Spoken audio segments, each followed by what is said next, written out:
Chapter 1032. In just half a month's time, under Su Hanshan's training, these hooligans, who had been like a plate of loose sand, had immediately transformed into the most qualified warriors. This was something that even Wang Bei couldn't help but feel admiration for. This person seemed to have the most outstanding talent as a general.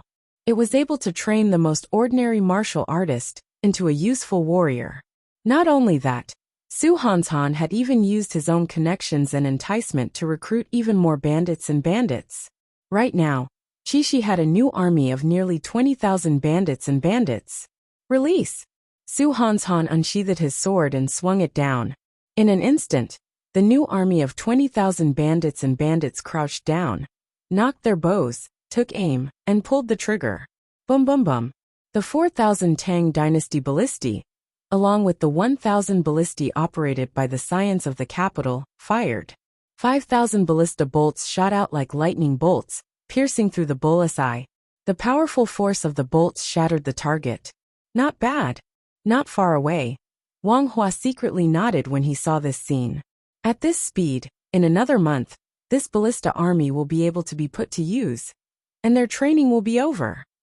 Wang Bei had been born into a clan of ministers and generals, and he had been influenced by his surroundings since childhood. He had seen all sorts of generals, and the nurturing of his clan had made him naturally superior to others in the art of war. Ordinary individuals were nothing in his eyes. But Su Hanshan was different. This was the first time he had seen someone with such astonishing talent, a talent that not even the titled generals of the Tang dynasty could compare to. This talent was at least that of a brigadier general, perhaps even a great general. Just what sort of people did little brother recruit? Wang Bei mentally sighed. At this moment, he suddenly understood why Wang Chong had left Su Hanshan in the rear to guard Qixi with him. Hiya! Wang Bei's eyes flashed, and he quickly regained his composure. Urging his horse's abdomen, he galloped toward the other end of the training ground. Nay! Several hundred zhang away from the ballista army, a Wuxiang horseman with a powerful aura galloped across the practice field, stirring up a cloud of dust. These Wuxiang cavalrymen were extremely obedient, and the aura they exuded was completely different from that of the ballistae. Wang Chong led the army to Talas, and the second group of 6,000 Wuxiang cavalry smoothly arrived at Qixi from Wuxiang, all thanks to Su Yiqin. The Battle of Talas was no trifling matter, as it concerned the fate of the country and the common people. Thus, after Su Yiqin's harsh words, Wuxiang village had dispatched a much stronger force than before, and quite a few imperial martial villagers from Wuxiang village had joined the army. The strength of the Wuxiang villagers was undeniable, but they still lacked systematic military training, which was what they were doing now. Stop! Suddenly, a steely and determined voice came from the cloud of dust, and a black Turkic horse emerged from the 6,000 Wuxiang cavalry and galloped toward Wang Bei. General Wang, what business do you have? Cui Piaoqi stopped several paces from Wang Bei and asked. His posture was ramrod straight, and his expression was cold and aloof. He seemed rather similar to Su Hanshan. Wang Bei was Wang Chong's second brother, and it was because of this relationship that Wang Bei had an extremely high prestige among the villagers of Wuxiang. Cui Piaoqi's training in Qixi was mostly handled by Wang Bei.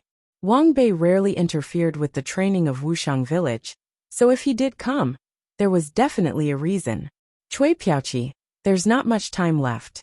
A letter from Talas says that in a month at most, you must enter the battlefield. Wang Bei sternly said. Wuxiang village was isolated from the rest of the world, and the majority of its villagers were simple and unsophisticated, so they did not have much understanding of military matters. But this Cui Piaoqi was different. In Wuxiang village, he was an extremely rare talent for commanding generals.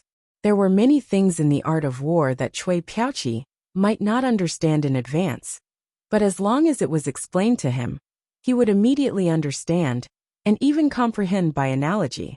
Therefore, in the later stages, Cui Piaoqi could complete the usual basic training work by himself. Understood. General Wang, be at ease. It won't take a month. It will only take 20-some days at most. Cui Piaoqi sternly said, his resolute face unperturbed.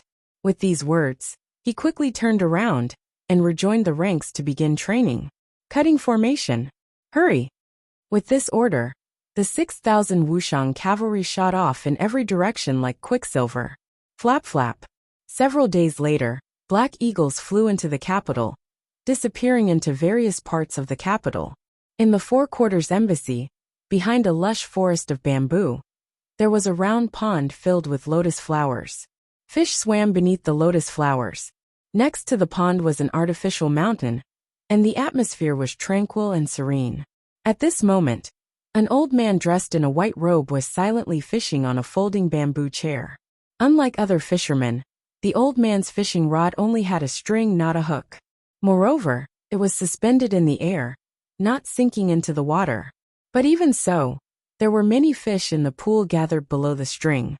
Some of them even silently swam to a spot not far from the old man's feet, looking at the old man on the shore.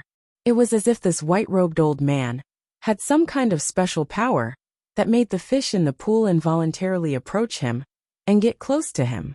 The old man's eyes were half closed, his expression tranquil. He sat there motionlessly, seemingly one with the garden, the pond, and the fish.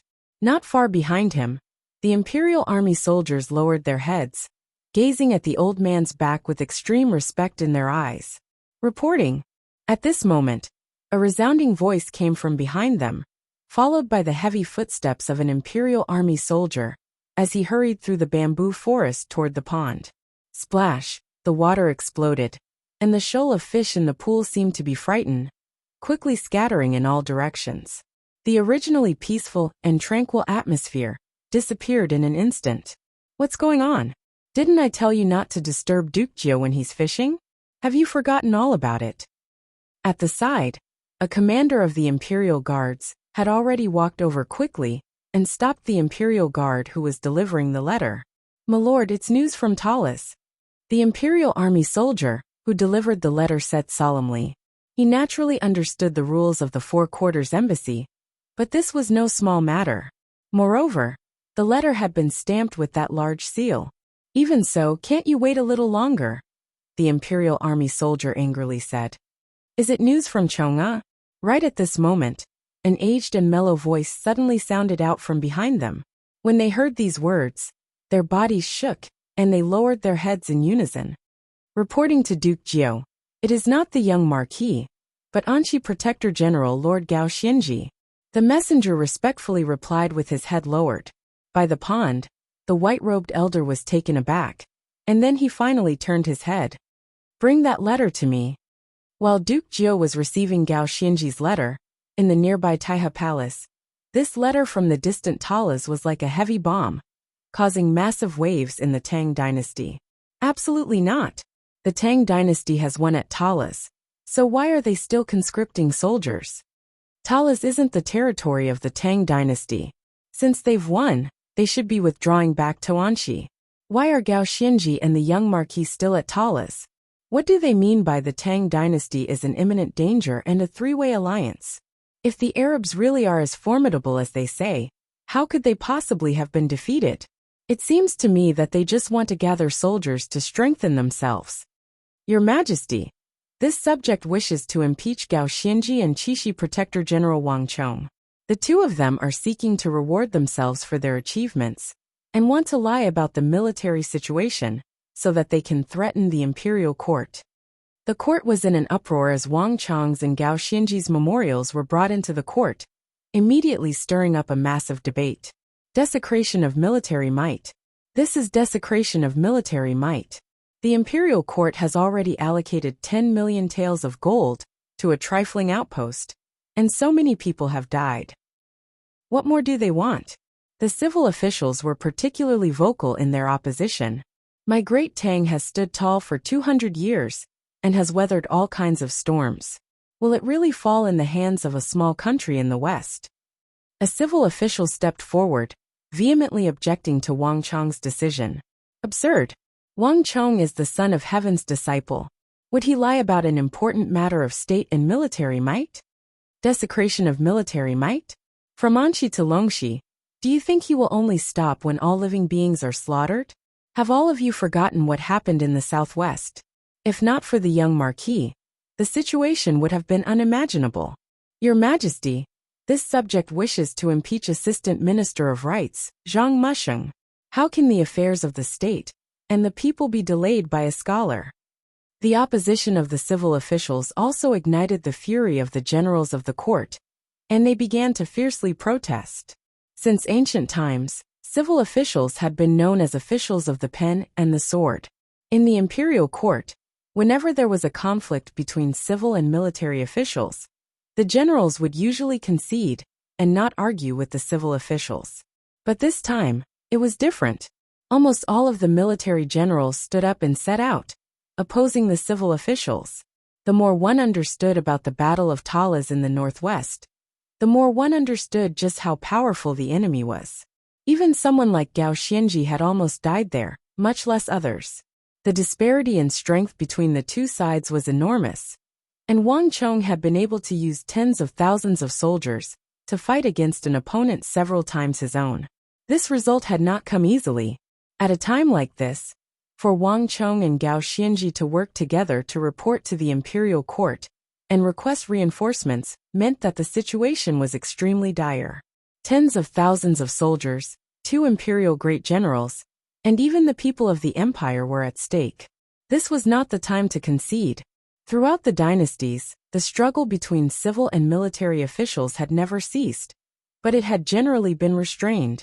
But this time, with the aid of Wang Chong and Go Xianji's memorial, the civil officials that the Great Tang had been accumulating for so long had completely erupted. Beneath the cinnabar coiling dragon pillar, King Qi sneered at this sight. Chapter 1033. The court debate continued from morning until evening, the debate reaching an unprecedented level of intensity. At dusk, a golden carriage draped with dragons emerged from a corner of the imperial palace. On the carriage, the King of Song was deeply concerned. "Your Highness, did the matter at Talas not go smoothly?" the old butler asked in concern, his hands tucked into his sleeves. In the past, the King of Song had also had times when things did not go smoothly in the court, but he was rarely as worried as he was now. The King of Song nodded, not hiding anything from the old butler. "Your Highness, be at ease. Nothing will happen to Talas. King Qi also opposed it in the past, but didn't it still pass?" The old butler consoled. The King of Song couldn't help but give a long sigh. If it was just King Qi stirring up trouble and inciting the ministers to oppose in court, things would be much simpler. But this time is different. The one opposing is not King Qi. He is only assisting from the side. The ones truly opposing are the civil officials of the Tang dynasty. Buzz! The old butler was stunned by these words, and he instantly fell silent. Even though the old butler rarely paid attention to matters of the court, he knew that this was a political struggle that was even more ferocious than a factional struggle. If the one opposing was not King Qi, but the civil officials of the court, then the nature of the matter would be completely different. He heard the King of Song's solemn voice. "The Tang dynasty has enjoyed decades of peace. The people are getting more and more used to these peaceful days, and they are getting more and more disgusted with war. I am only worried that this is only the beginning." The debate in the court grew more and more intense, and as it grew, the name of Arabia became more and more familiar in the streets and alleys of the Tang dynasty. The names of Arabia, Uzan, the Western Turks, and Talas appeared more and more frequently in the restaurants and tea houses. While the entire capital was still discussing the alliance between Arabia and the other 2 countries, a falcon with golden claws flapped its wings and flew like a bolt of lightning to the northeast of the Tang dynasty. Several days later, in the Anong Protectorate headquarters in Yuzhou, Zhang Shogui was seated cross-legged on the ground. He extended a hand and took the letter from the capital. It was quiet in the tent. All the civil and military officials in the surroundings had their eyes focused on the man who was like a god in the northeast of the Tang dynasty. What a bunch of cynical scholars. Without soldiers on the campaign, how could the Tang dynasty be at peace? That brat at Talas has miscalculated. If he had lost this battle, the imperial court might have immediately mobilized soldiers, but he just happened to win. Now it's easier said than done. "My lord, the matter of Talas is currently causing a ruckus in the capital." In their letters, Wang Chong and Gao Xinji say that the Arabs have 400,000 soldiers and are about to reach Talas. Moreover, if they win, an endless stream of soldiers will follow. Does Arabia really have that many soldiers? How true is this matter? At this moment, Deputy General Zhao Ken of the Anong Protectorate Army spoke from behind him, an extremely respectful expression on his face. Of course it's true. To his surprise, Zhang Shogui didn't even need to think before confirming. When I was stationed in Longxi, I heard that the Arabs have fierce personalities and love war. They've already conquered many countries to the west of the Tsong Mountains. At the time, I also sent people to gather some intelligence and learned that the rumors were true. Thus, I concluded that one mountain cannot hold two tigers, and that in the future, Arabia and the Tang dynasty will inevitably fight. The imperial court believes that Gao Xinji and that brat are exaggerating, but I know that they don't have the courage. The crime of deceiving the sovereign is no small matter. The Yuzhou generals in the tent were all dumbfounded. The current Talas was so far away that the imperial court was shrouded in fog as to what was going on there. No one had expected that, even though it was so far to the northeast, their protector general would know it like the back of his hand. But they quickly realized what was going on. Haha, given Gao Xinji and Wang Chong's current state, they definitely don't have more than 60,000 soldiers. If it really is as they say, and the 400,000 Arab soldiers arrive, won't they be doomed without reinforcements from the imperial court? Who can be blamed for this? Gao Xinji is just a junior, and his experience and martial arts can't compare to our milords. But after just a few victories, he dares to call himself a war god, thinking that he can stand on equal footing with milord. He doesn't even think about how he can compare to milord's achievements. And that brat, just because he's from a clan of ministers and generals, he dares to talk back to the protector general in the capital. Truly arrogant to the extreme. Now that Talas is in danger, I'd like to see just how they'll be able to fight against milord in the future. Ha ha ha, this is called asking for it. The generals in the tent were all sneering, as if they were waiting for a good show. Neither Gao Xinji nor Wang Chong were good people to the Anong Protectorate Army. Gao Xinji had never had much respect for Zhang Shogui, and Wang Chong had even killed Ashina Sugin in the capital, causing the Protector General to lose face. Thus, no one had a good opinion of these two. Zhang Shogui sat in the tent, one hand on the table as he silently smiled. Reporting. At this moment a voice rang out. Before he could finish speaking, a messenger from the Anong Protectorate rushed into the tent with a letter in his hands and got down on one knee. Lord Protector General, the city of Talas has sent a letter. Milord, please look over it. Buzz. As soon as he finished speaking, the entire tent was deathly silent to the point that a pin drop could be heard. Everyone turned to the messenger, and even Zhang Shogui couldn't help but raise an eyebrow and turn his head. Talas was a land beyond the borders of the Tang dynasty. Several months ago, no one would have known of its existence. But now, even the people in the distant Yuzhou knew of it. Milord, what's going on? Why would Talas write to us at a time like this? To Zhang Shogui's right, a fierce-looking who dressed in a white robe suddenly creased his brow.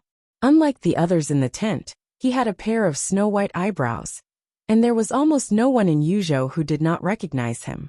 Baizhen Tuoyuo. This was a famous general under Zhang Shogui's command. A fierce Hu general that Zhang Shogui had recruited from Yuzhou, a brigadier general. He was extremely capable of leading troops. The other generals also silently looked at Zhang Shogui. Won't you know what they're plotting once you open the letter? Zhang Shogui grinned. As he spoke, he waved his hand at the messenger below. Zhang Shogui quickly took the letter from the messenger and skimmed through it, his expression turning strange. Ha ha ha, interesting. Zhang Shogui's sudden roar of laughter gave everyone in the tent a fright. Milord, what's wrong? Baizhen Tuoyuo said. Haha, truly interesting. That brat from the Wang clan at Talas actually sent me a letter asking for reinforcements. He wants me to send an army to help him. Zhang Shogui heartily laughed. What? Help them? How could that be? Have they lost their minds? To think that they could think of asking our Anong Protectorate army to help them. Only if the sun rises from the west. Everyone in the tent was dumbfounded by this news. They had only just mentioned Wang Chong and the people of Talas when they received a letter asking for reinforcements. This was far too ironic. Zhang Shugui had a strange expression on his face, only faintly smiling as he passed the letter to Baizhen Tuoyuo and the other generals in the tent. "Zhao, can Baizhen Tuoyuo pass it around? Tell me, what do you think about this matter?" Baizhen Tuoyuo was stunned, and he subconsciously received the letter before circulating it with everyone in the tent. "My lord, I think that there's no need to pay attention to this letter. The imperial court will handle the matter of Talas. It's not our place to speak. Moreover, Yuzhou is very far from Talas. Even if Gao Xianji and that brat want reinforcements, it shouldn't be us, not to mention that my lord has a grudge against them." Baizhen Tuoyuo immediately said as he looked at the letter. Talas was currently in grave danger. No matter what, the Anong Protectorate Army should not be the one Wang Chong was requesting for reinforcements. "Zhao, what do you think?" Zhang Shugui faintly smiled as he turned to Deputy General Zhao Kansas. "My lord, this general shares Baizhen Tuoyuo's opinion. This subordinate believes that there's no need to worry about this letter. We can just pretend that we never received it." Zhao Kan said.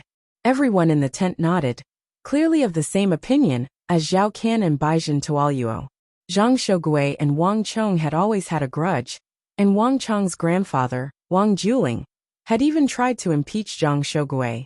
If not for him, Zhang Shugui might have already become prime minister. Haha.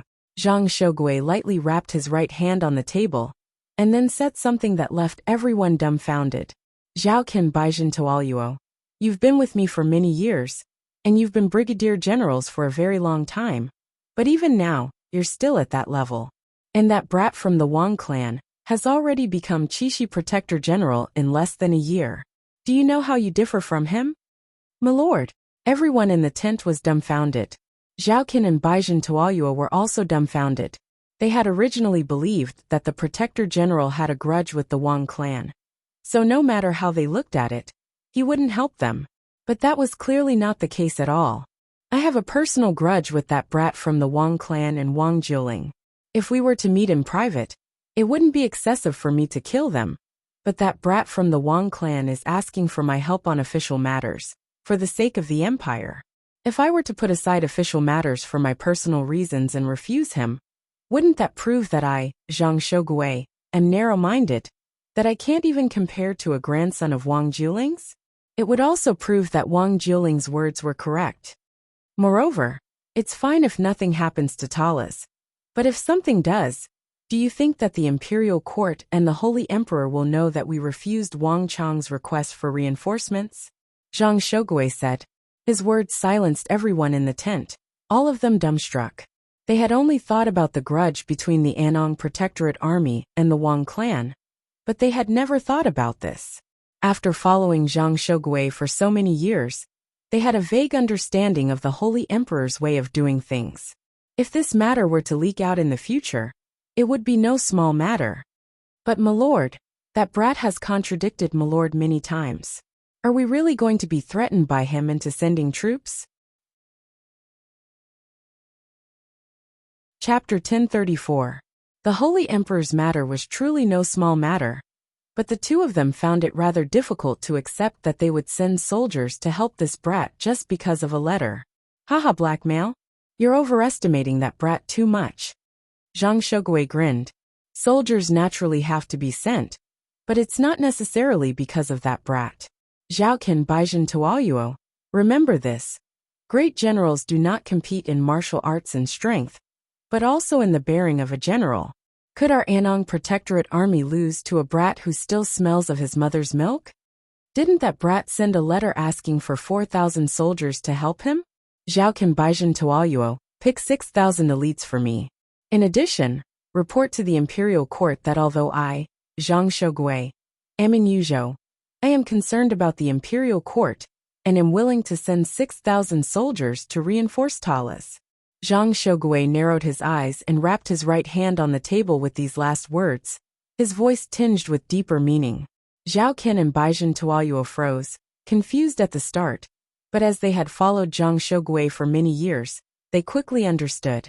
If Zhang Shogui directly sent 6,000 soldiers to Wangchong, that would be a private matter between the two of them.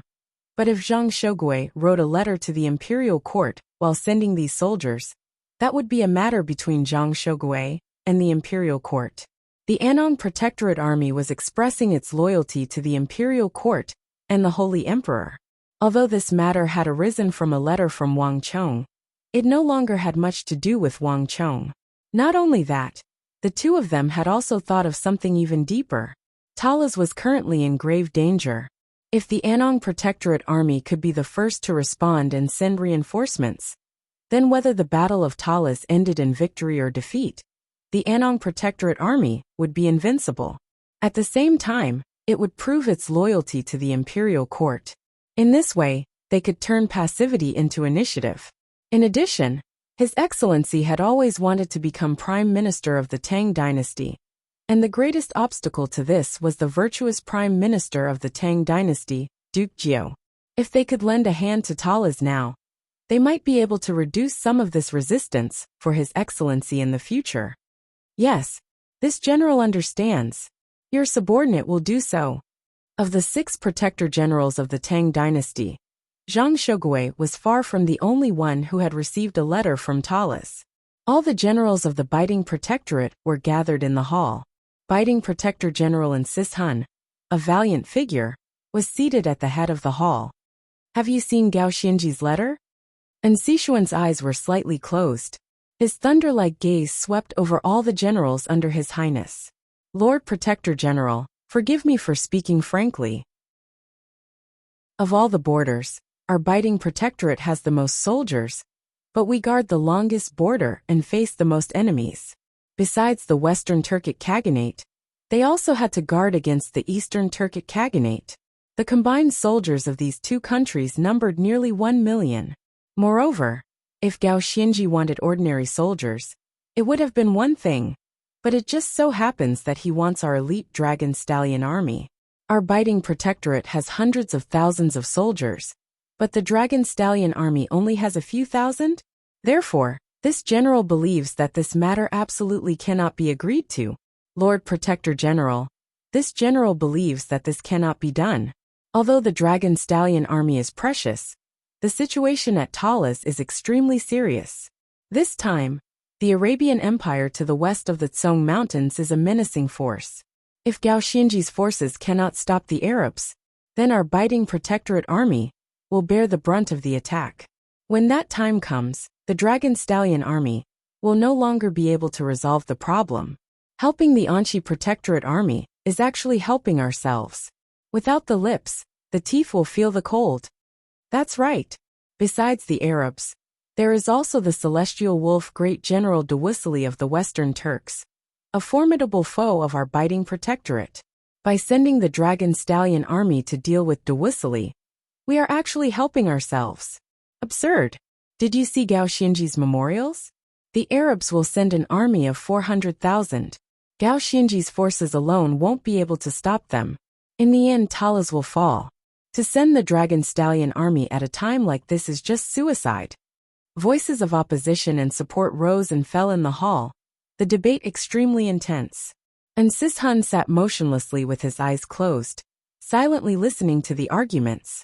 No one could tell what he was thinking, but at this moment, reporting. Tap tap tap. Hurried footsteps could be heard from outside, as a messenger from the Biting Protectorate rushed into the hall, a letter in his hand. A letter from Talas. My lord, please take a look. Buzz. The entire hall instantly fell deathly silent upon hearing these words. Gao Xinji had just sent a letter, so why was there another one now? Bring the letter over. A dignified voice resounded through the hall, and Sishun opened his eyes, exuding an intimidating light. Sishun took the letter from the messenger and tore it open. He glanced at it, and then his body trembled. A look of astonishment flashed in his eyes, and he sat up straight. Interesting. Wangchong, you've truly made a deal that I can't refuse. Longxi Big Dipper City, this strategic city of the western part of the Tang dynasty, had been completely restored to its former glory. The entire city had been renovated, and was still as grand and majestic as ever. Under the management of the Big Dipper army, the scars of battle had been completely erased from the city. But at this moment Big Dipper City was heavily guarded. Other than the patrolling soldiers, there were no Big Dipper army officers on the walls. You've all read the young Marquis's letter. What do you think? In the main hall of Big Dipper City, Geshu Han sat at the highest seat. Beneath him was a bustling crowd, all of them the corps commanders of the Big Dipper army. They were arranged in neat rows and rows, but they were all thinking about something. The atmosphere was solemn. Great General, the battle at Talas is in a critical state. The safety of all of Anxi and Qixi is tied to that battle. This subordinate is worried that if the Anxi Protectorate and Qixi Protectorate cannot hold, it will be our Big Dipper army's turn. My lord, this subordinate recommends that our Big Dipper army immediately march north to Talas and join forces with Anxi and Qixi to deal with the Arabs. Impossible. If we move away, what will happen to the people of Longxi? Don't forget, this is a land of 1,000 li. If the Uzun use this chance to invade the east and start a massacre, we will lose, and we will be humiliated. Moreover, the Anxi Protectorate army is well equipped, and after a long period of conquest, they are no weaker than us. If the Anxi Protectorate army can't deal with them, do you think our Big Dipper army can? Moreover, we're talking about 400,000 soldiers. In the hall, the Big Dipper army officers were all expressing their opinions, but unlike the others, the Big Dipper army was considering whether they should march north to Talas and join forces with Anxi and Qixi to resist the Arab cavalry. The Big Dipper army of Longxi had experienced several generations of commanders, and it had seen and experienced far more than the average person. Moreover, the Big Dipper army was the closest to Talas, Qixi and Anxi, so it had received the most information and felt the greatest threat.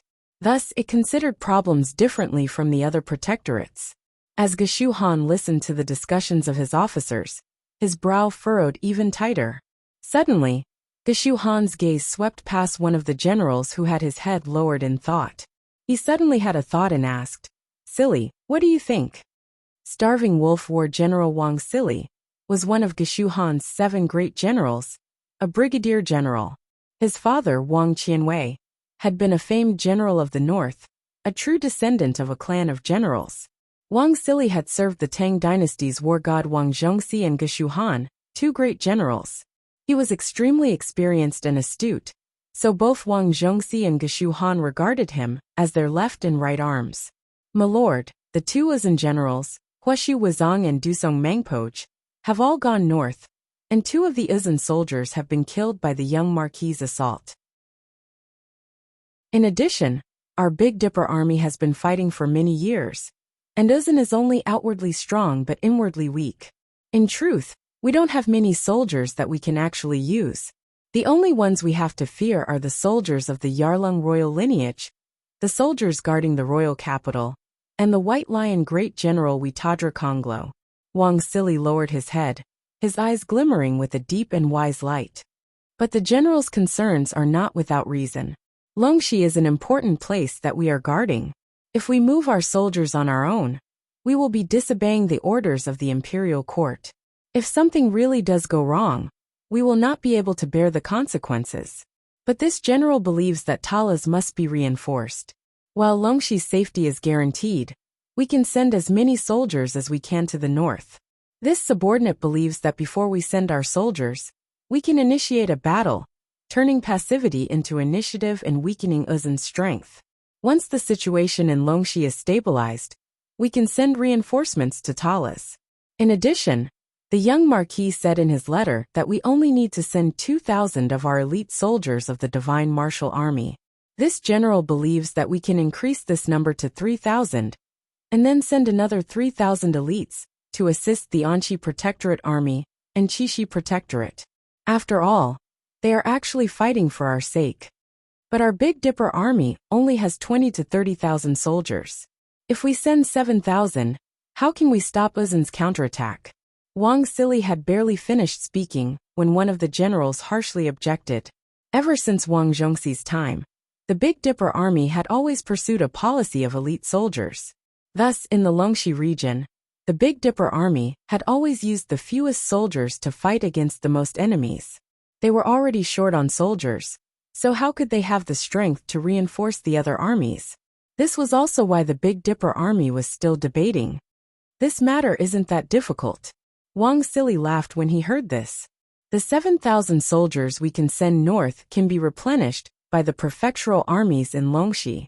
With my lord overseeing the army and the cooperation of the generals, there won't be any mishaps.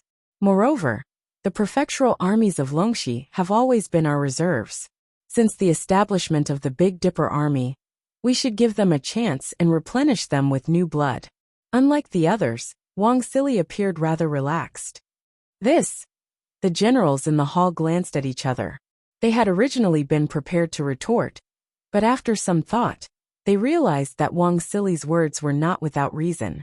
Moreover, this truly was a feasible plan, and the hall fell silent. Geshu Han sat on the highest seat, his eyes like lightning as he slowly swept them over the crowd. A few moments later, he had an idea. Sili, let's do as you say. Chapter 1035. The generals on the border were far from the only ones to receive the news of the upheaval at Talas. While everyone was focused on the developments in the imperial court, few people noticed that several carrier pigeons were flying into the capital amidst the eagles of the military. Unlike the other letters, these were all letters from Wang Chang's family. In the northwest of the imperial city, in the Imperial Army's Educational Institute, a middle-aged man was seated cross-legged in a room. The extravagant armor on his body clearly showed that he was a commandant of the Imperial Army. The room was quiet, but the middle-aged man exuded a powerful aura that was constantly growing like bamboo after the rain. White steam was rising from the man's head, and his forehead was beaded with cold sweat. It was obvious that he had reached an extremely critical juncture in his martial cultivation. Heart as calm as an abyss, heart as deep as a lake. A mantra flashed through the middle-aged man's mind, and he instantly calmed down. Bzz. After some time, the white steam above the man's head began to lessen, and the cold sweat on his forehead began to dissipate. I've finally broken through to Tier 7 of the Imperial Martial Realm. Li Lin opened his eyes and gave a long sigh, his expression like he had been relieved of a great burden. Ever since Wang Chong had given him that technique, Li Lin had been diligently cultivating it. For some reason, the technique Wang Chong had given him seemed to be extremely compatible with him, as if it had been tailor-made for him. Through the use of this technique and a few external opportunities, Li Lin's martial arts had advanced by leaps and bounds, allowing him to reach his current level. Clap. Taking a violet-embroidered box from a nearby bed, Li Lin gently opened it and took out a white pill the size of a pigeon egg. He stuffed it into his mouth and swallowed it. Boom! The pill melted, and a majestic medicinal energy erupted from Li Lin's abdomen like a volcano, rushing into his meridians. Under the effect of the pill, Li Lin's energy swelled, and he firmly stabilized his cultivation at Tier 7 of the Imperial Martial Realm. Chong'er, thank you. If not for you, uncle-in-law would have never been able to make a name for himself in the Imperial Army. After a long time, Li Lin digested the medicinal energy of the pill. He raised his head with a gratified look in his eyes. After 3 generations, the Wang clan had finally produced another Qilin son, and he had been made the young Marquis, the son of Heaven's disciple. There was no one in the capital who did not know of him, and Li Lin, his uncle, had benefited greatly from this. Li Lin's talent wasn't too outstanding. If it was just his cultivation technique alone, it would have been very difficult for him to grow so quickly in such a short period of time. However, with the large number of pills left behind by Wang Chong, Li Lin's strength skyrocketed, completely stabilizing his position in the Imperial Army. The current Li Lin was completely different from how he had been when he was just a lowly commandant at the city gate. He now commanded a considerable number of Imperial soldiers and horses. In the beginning, Li Lin had only relied on the Wang family's prestige, but now, he had won everyone's respect with his own great strength. Walala! Just as he was deep in thought, the sound of fluttering wings suddenly came from outside the window. Li Lin turned his head, and looked in the direction of the sound, only to see a white messenger pigeon fluttering outside the window. But because Li Lin was cultivating, he had closed the doors and windows tightly, so he could not enter. A hint of doubt flashed across Li Lin's eyes, but he soon recovered. With a smile, he opened the window and welcomed the white messenger pigeon in. He skillfully took the letter from the pigeon's leg and opened it. With just a single glance, Li Lin was immediately stunned. The white letter was completely blank, and there were only 3 words written at the very center. Xuanwu Army. The entire letter did not state the purpose, nor did it state the sender. But when Li Lin looked at the letter, a deep frown gradually formed on his forehead. So fast, Li Lin muttered as he looked at the 3 words. This was a secret code that they had agreed upon many years ago. Other than him and Wang Chong, no one else knew the meaning of these 3 words. Holding on to the letter, Li Lin pushed open the door and walked out. Zhao Fengchen, the quasi-marshal of the Imperial Army. If Wang Chong wanted to accomplish what Wang Chong had said in the letter, Wang Chong would have to obtain his help. At this moment, Zhao Fengchen was the strongest ally of the Wang clan in the Imperial Army. A gust of wind blew, and in just a moment, Li Lin disappeared from the massive royal capital. Several hundred li outside the capital, a massive mountain had been thrust into the earth like a heaven-shaking sword. The Imperial Heaven Pillar Mountain. This was one of the 4 sacred training mountains of the Tang dynasty. It was rumored that several hundred years ago, the young Emperor Taizong had once offered sacrifices to the heavens and earth, and inspected his troops. Thus, the Imperial Heaven Pillar Mountain had become the main training camp of the Imperial Army. Hey! Ha! Shouts of training resounded throughout the mountain range.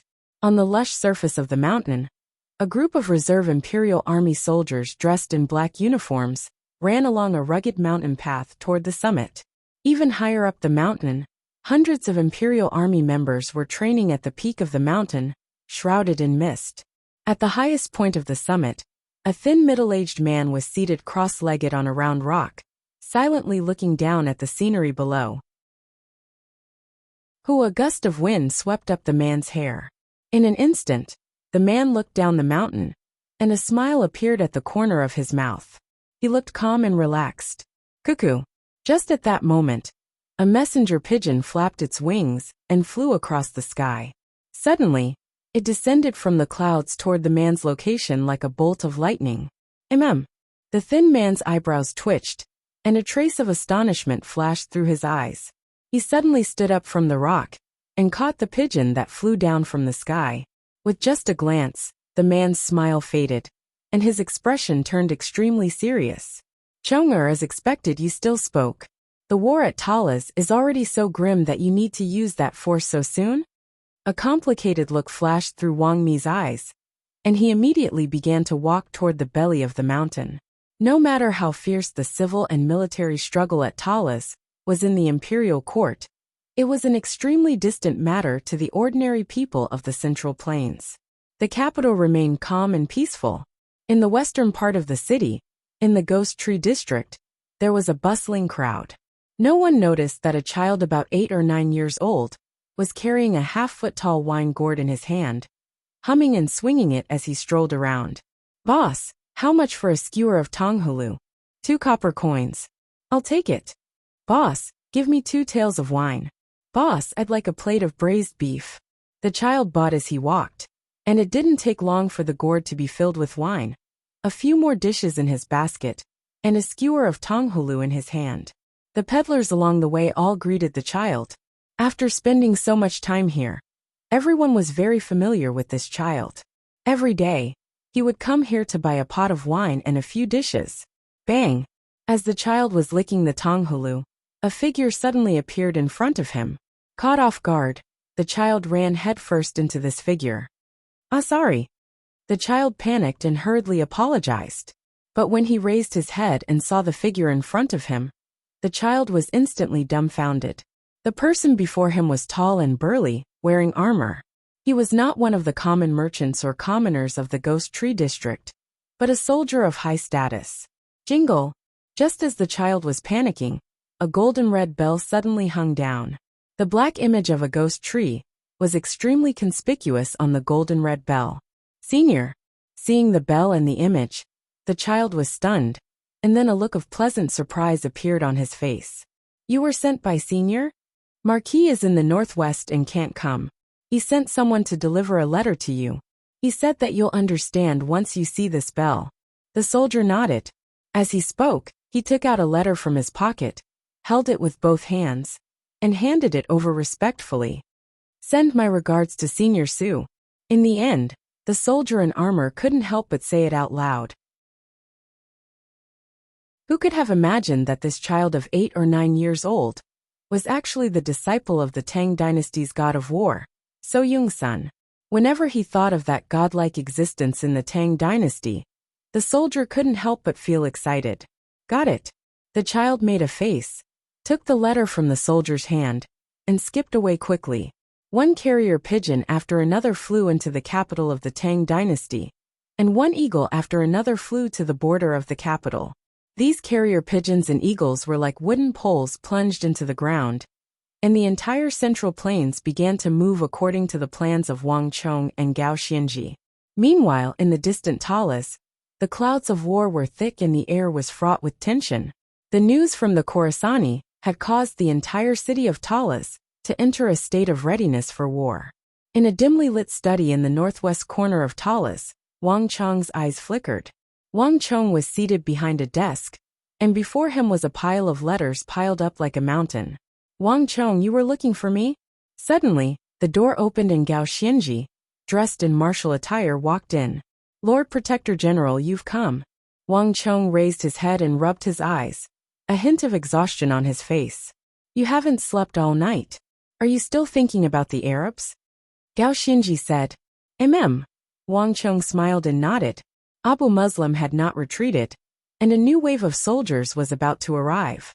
As the commander-in-chief of the army, how could he possibly sleep? Wang Chong didn't even need to think about it to know that Gao Xianji was probably in the same state as him. Abu Muslim, Qutayba, and Osman. If everything is really as that Khorasani said, then it won't be long before 3 Arab governors gather at Talas. If we add Ziyad, Uzan, and the Western Turks Dawusili, Huashu Wazong, and Dusong Mangpoj, then the eastern Song Mountains will have 7 enemy great generals. This is extremely disadvantageous to us. Wang Chong's words voiced his concern. Great generals would always be the supreme fighting force of a country, and they were also powerful existences that could alter the course of the battlefield. 400,000 elites and 7 great generals were a force that could crush the entire Tang dynasty army into powder. This was also why Wang Chong had found it hard to sleep these last few days. Is it possible that the information from Khorasan isn't accurate? Gao Xianji hesitated for a moment before asking. Impossible. Wang Chong bitterly smiled and shook his head. The Khorasani have a blood feud with the Arabs. They will definitely spare no effort to investigate the Arabs. Even if there's a discrepancy in the number of soldiers, it won't be by much. Even if they don't have 400,000 soldiers, they have at least 300,000. This is still not something we can fight. Chapter 1036. The Tang dynasty had just experienced a bitter battle. Even with Gao Xianji's Anqi Protectorate army, it only had around 60,000 soldiers, and many of them were wounded. This was truly a grievous loss. Moreover, the ballista army that served as a deterrent force had also suffered grievous losses. Of the 3,000 Tang dynasty ballistae, including the ballistae of the Anqi Protectorate army, only around 1,000 were left. In these circumstances, one could easily imagine how much fighting power they had lost. This small number of soldiers would never be able to defeat 7 great generals and 400,000 elites. Moreover, Talas was surrounded by a vast expanse of plains. Other than the hills, there was nothing else that could be used. For generals, this was precisely the most disadvantageous terrain. In this sort of place, one could only rely on tactics, formations, and the ability of the commanders on both sides to determine who was superior. The Central Plains is very far from Talas. Even cavalry will need at least a month to get there. Perhaps we don't have much time. Gao Xianji bitterly smiled. We truly don't have much time. But the Arabs probably won't be that fast either. Based on what the Khorasani say, with 3 Arab governors gathered, it won't be easy for the soldiers of the other 2 governors to get to Talis. Moreover, the soldiers of the 3 sides need to coordinate with each other and move together, which will take even longer. I estimate that even if they don't need a month, it won't be much longer. To his surprise, Wang Chong faintly smiled, seemingly unconcerned about what Gao Xianji was worried about. A month. Gao Xianji was finally stunned, not daring to believe his ears. The distance between Arabia and Talis was much closer than the distance between the Tang dynasty. What Gao Xianji was most worried about was that there wasn't enough time. If the Arab army gathered 400,000 soldiers at the gates, not even the reinforcements of the Tang dynasty would be able to do anything. Absolutely. Wang Chong smiled, a confident look on his face. The Tang dynasty knew far too little about Arabia. Even a top-class imperial great general like Gao Xianji knew almost nothing about Arabia. As for Cairo and Tarsus, Gao Xianji, like all the other Tang generals, probably knew nothing about these 2 places other than the names of these 2 places. He had no idea where they were or how far away they were. But Wang Chong knew. The Abbasid Caliphate of this era possessed the largest territory in history. In terms of territory, it was more than 1 million square kilometers larger than the Tang dynasty. From this, one could easily imagine how large Arabia was. As for Tarsus, it was located at the northernmost tip of Arabia's territory, extremely far from Talis. It would definitely take a lot of time to gather the troops from such a faraway place.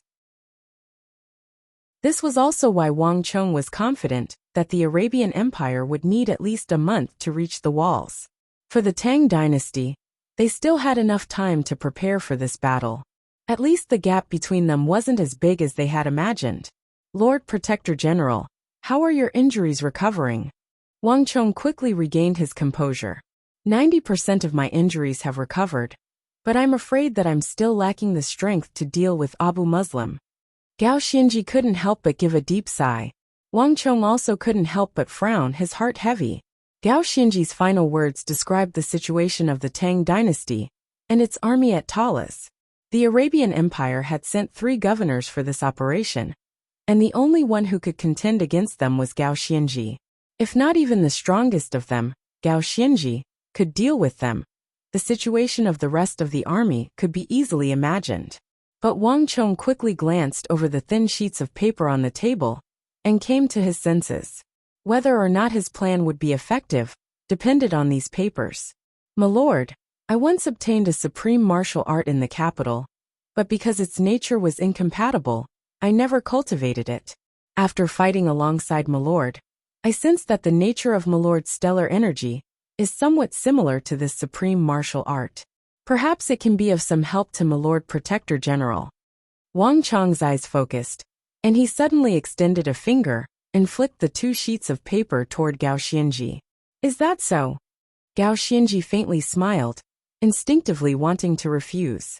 He was the Anqi war god, a supreme imperial great general.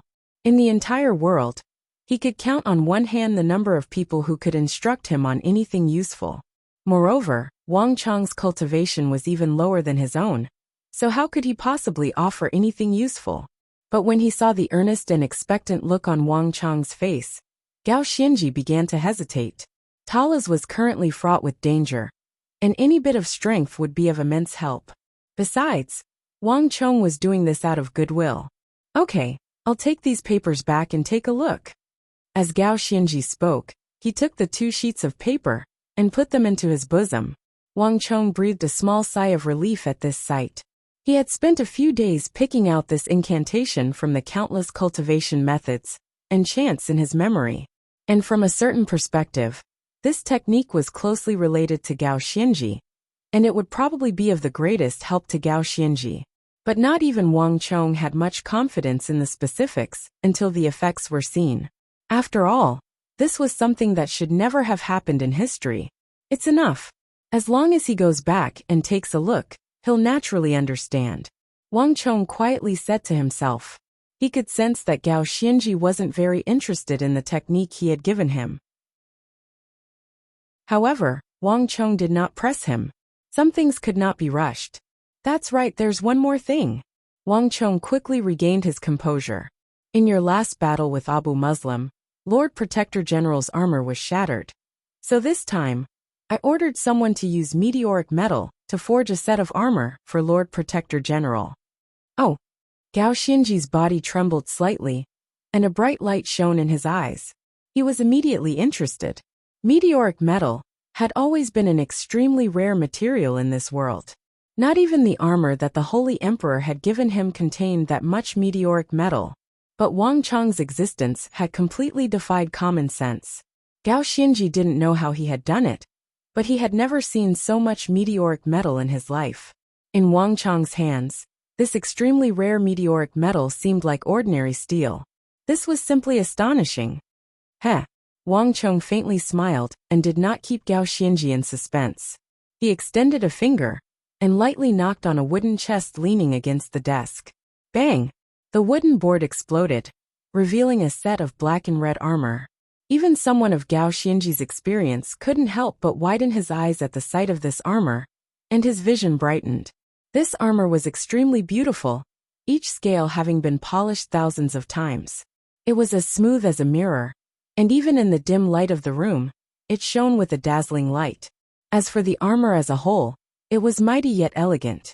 Every line had been meticulously designed, independent yet perfectly unified.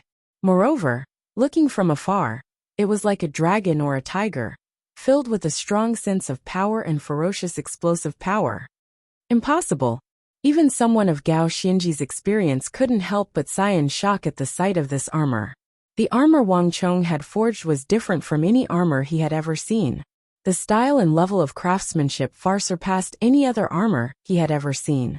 Gao Xianji only needed one glance to fall in love with it. How is it? Wang Chong faintly smiled. Unbelievable. Wang Chong, how did you do it? Gao Xianji said sincerely. There seemed to be nothing that Wang Chong couldn't do. Heh, Lord Protector General. Have you forgotten that I am a Grandmaster weaponsmith? Wang Chong said. Haha, I almost forgot. No one can compare to you in weaponsmithing. Since you can forge Wuxia steel swords, you can naturally forge armor.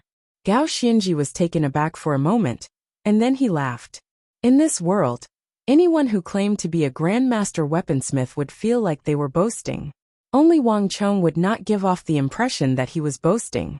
On the contrary, people would think that he was being too modest. Whether it was the peerlessly sharp Wuxia steel swords that could cut through metal like mud, the vast and impregnable fortress of steel, or the unstoppable giant ballistae that could even kill behemoths, Wang Chong's performance had far surpassed that of a Grandmaster weaponsmith. With his abilities, forging a suit of armor was naturally no problem. Wang Chong silently smiled. He had personally designed this armor, and Zhang Shouji had supervised and participated in its creation. He had used many of the principles of physics that Wang Chong knew, and the knowledge of that other world. While it was gorgeous, it also increased its defensive strength. In particular, Wang Chong had strengthened the armor, so that it would be of the greatest help to Gao Xianji, reducing the number of injuries and threats he would suffer in a battle with a top-class expert like Abu Muslim. Gao Xianji was overjoyed, and with Wang Chong's permission, he immediately took the armor and tried it on. Not bad. It's a perfect fit. The more Gao Xianji looked at it, the more delighted he became. Wang Chong's armor was extremely meticulous. Every piece, every curve, every joint made Gao Xianji feel like it was a part of his body. Gao Xianji even felt like the armor was breathing with him, a feeling that Gao Xianji had never experienced before. As long as Lord Protector General likes it. Wang Chong faintly smiled. After giving away the armor, the two began to discuss the defense and the possible attacks they might face in the future. That's right, Lord Protector General, there's another matter. After some time, just when the two were about to reach an agreement, Wang Chong suddenly brought up a matter that had been on his mind for a very long time. It was also the main reason he had called Gao Xianji over. I want to discuss a matter with Lord Protector General. Quality is more important than quantity.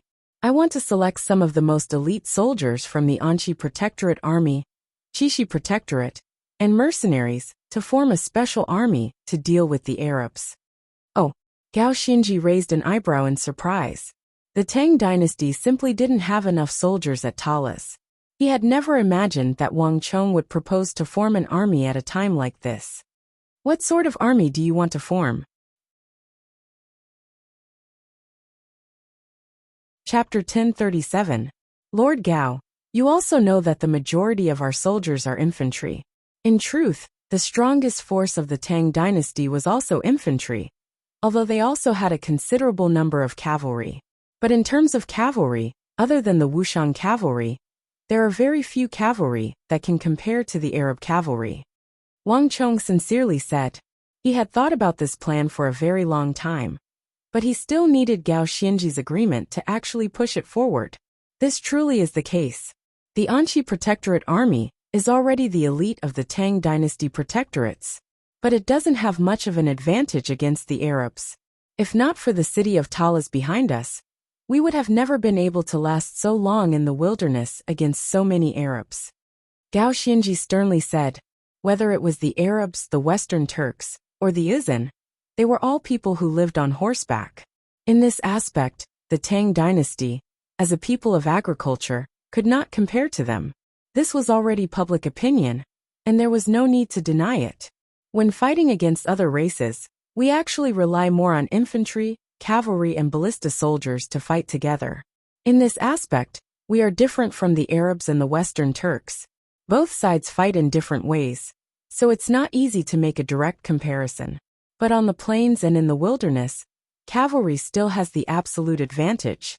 Gao Xinji said. Wang Chong nodded. Gao Xinji's final words had revealed the true situation of the Tang dynasty. To the Tang dynasty, which was dominated by infantry, the open plains of Talas were the most unfavorable terrain. In this place, the mobility of the cavalry far surpassed that of the infantry. Furthermore, the boundless flat terrain also allowed the cavalry to better arrange their formations and charge at maximum speed. If not for the two steel defense lines Wang Chong had erected around Talas and the threat of the Tang dynasty ballistae, the Tang dynasty's infantry would have found it very difficult to defend against the charge of so many elite Arab cavalry. This is also what I've always wanted to change. If the situation really is as the Khorasani have said, then 400,000 elite soldiers and 3 Arab governors will be a challenge we've never encountered before. Moreover, Abu Muslim has fought with us for so long that he has experience. The 2 steel defense lines won't be able to stop him for long. Wang Chong said. He would never underestimate any opponent, much less one of the most outstanding great generals of the Arabian Empire. Even in the southwest, Dalawan Ruozan had thought of using ropes and elephants to deal with the steel wall, let alone Arabia, which was even stronger and had even more resources to spare. If that's the case, we can only retreat to Talas, Gao Xinji said, frowning unknowingly. But if we retreat into the city, we will completely lose the initiative and fall into the opponent's rhythm. More importantly, when enemies meet on a narrow path, only the courageous will emerge victorious. This is the first large-scale conflict between Arabia and the Tang dynasty. We don't understand Arabia, and Arabia doesn't understand the Tang dynasty. As long as we retreat into the city, we will be showing weakness to the enemy. Given the Arabian Empire's ambitions, there will be endless wars in the future.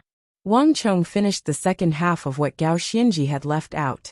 This battle was not just a struggle for power, but also a struggle for momentum. This was why Wang Chong had insisted on the 2 steel defense lines outside the city, to defend against the enemy from the outside and not from the inside.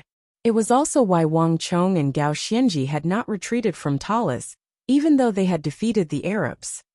Not only that, if the Arabs have learned their lesson from last time and surround Talas without attacking, we won't even need 3 months.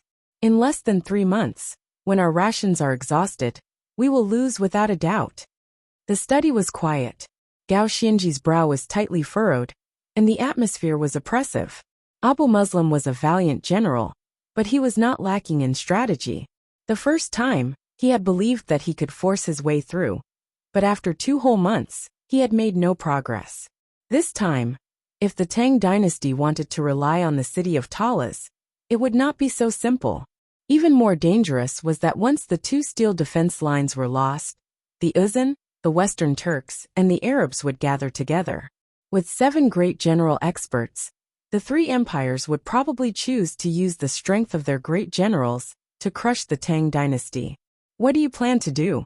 Gao Xianji broke the silence a few moments later.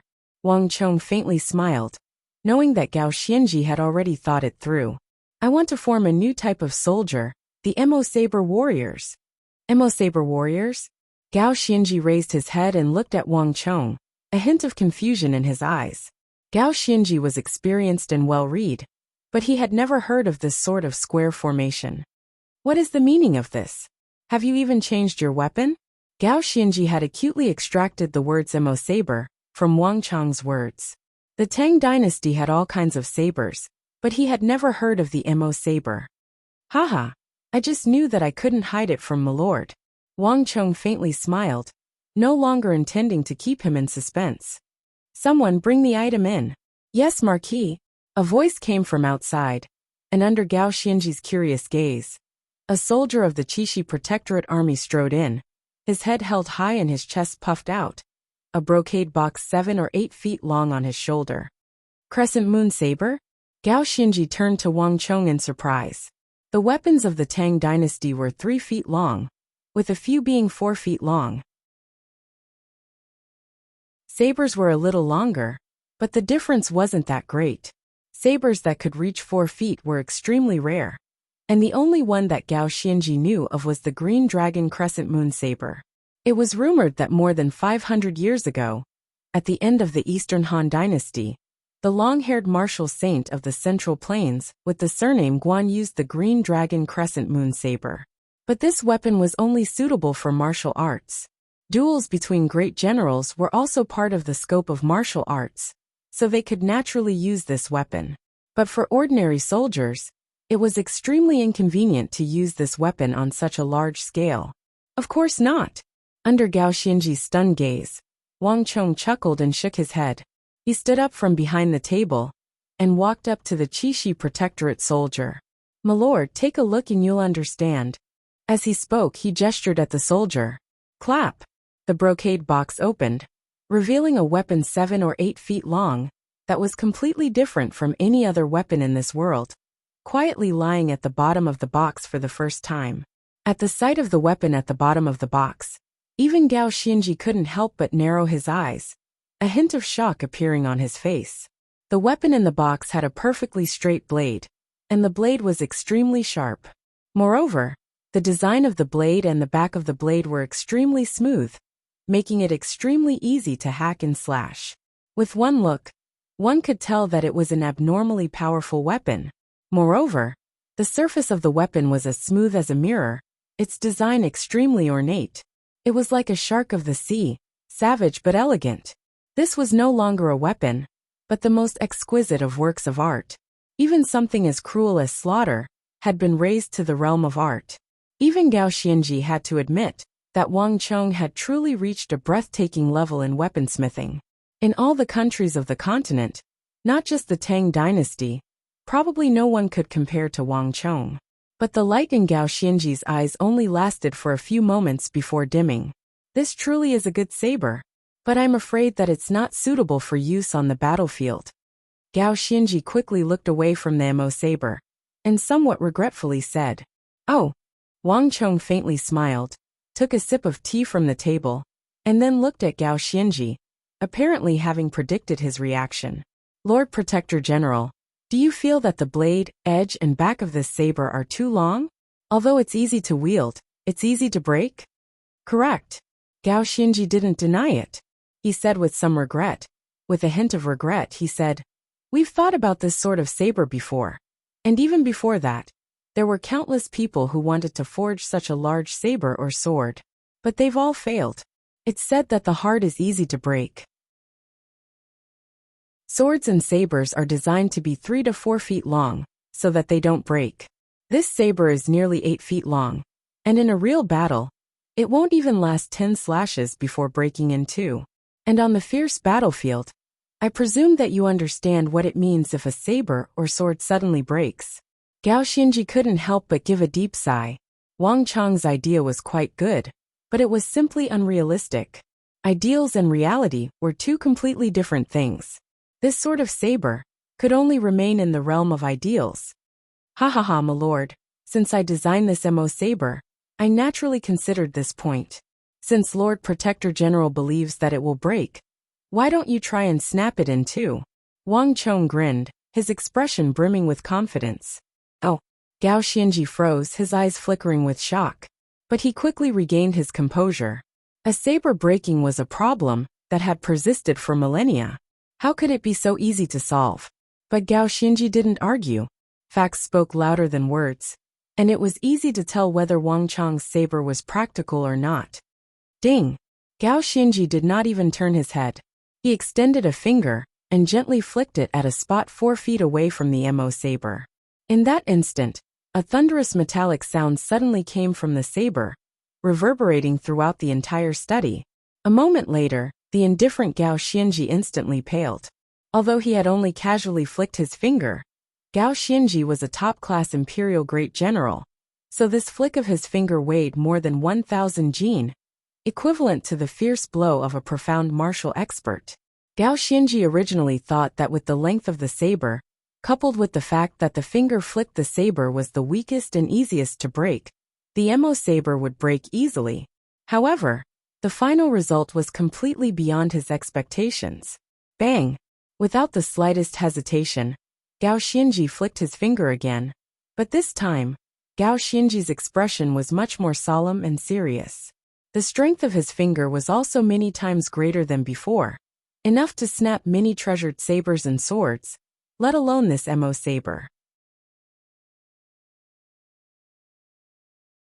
Chapter 1038. How is this possible? Gao Xinji was dazed as he finally sensed the extraordinariness of this long saber. The fact that it could block 2 flicks from his finger meant that Wang Chang's new weapon was extremely mature.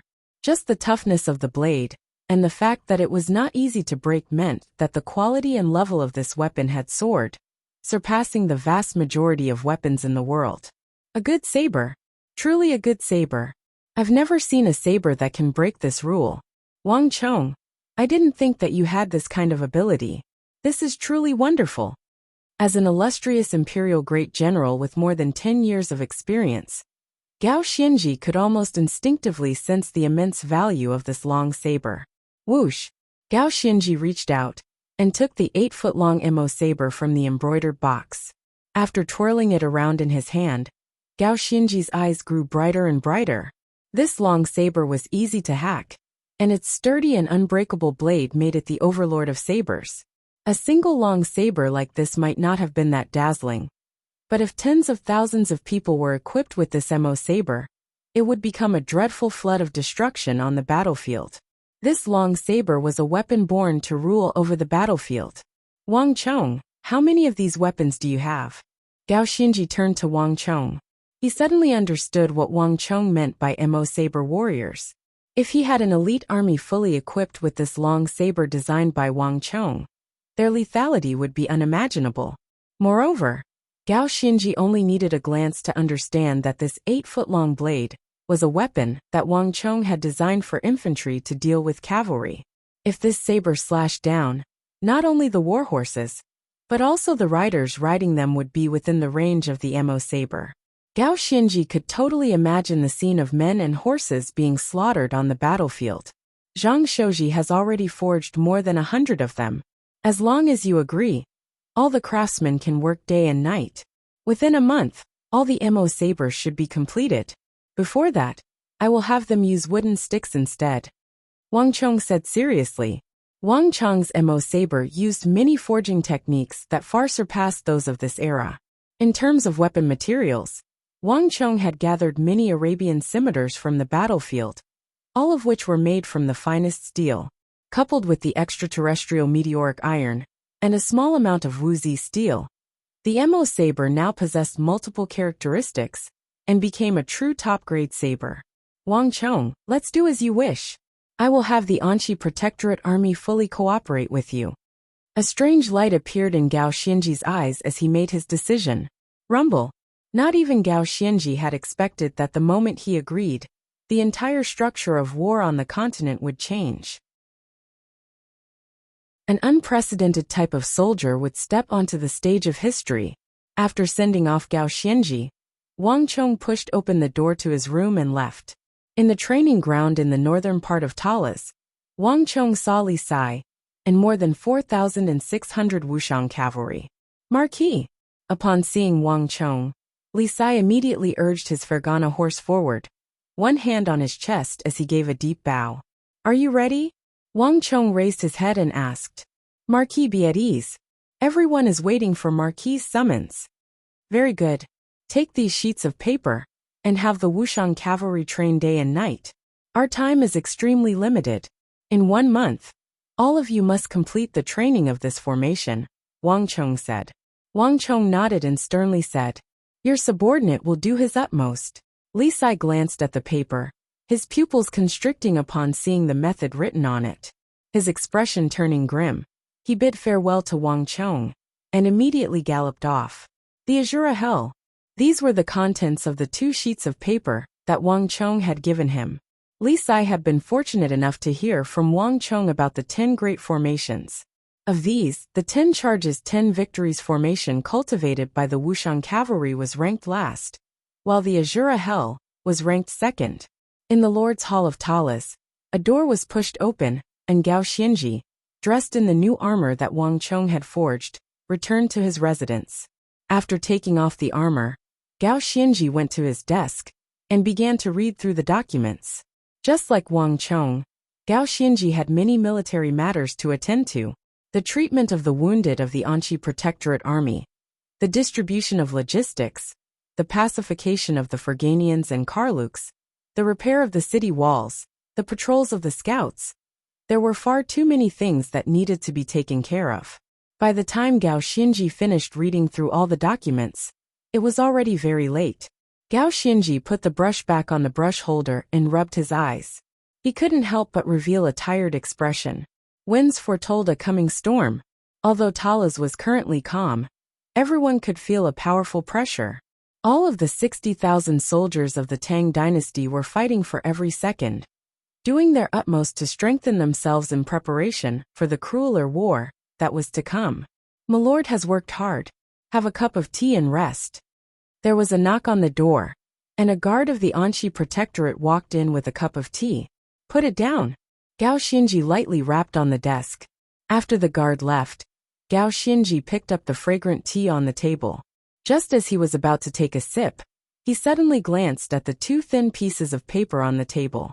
A thought flashed through his mind. It's the technique that Wang Chong spoke of. At Gao Xianji's level of cultivation, it was very difficult to advance any further. Almost instinctively, Gao Xianji did not believe that there was anything that could help him. But in the end, Gao Xianji could not bear to brush away Wang Chong's good intentions. Let's take a look. Gao Xianji shook his head and smiled. He absent-mindedly picked up the 2 letters and glanced at them. However, with just one glance, Gao Xianji felt as if he had been pricked by a needle. His entire body quivered, and all his tiredness instantly disappeared without a trace. How could something like this happen? Gao Xianji stared at the words on the paper. When the mind is one, sword qi enters the void. These short words were exactly the same as one of the mantras in the 6 Ultimate Majesty's God art that Gao Xianji cultivated.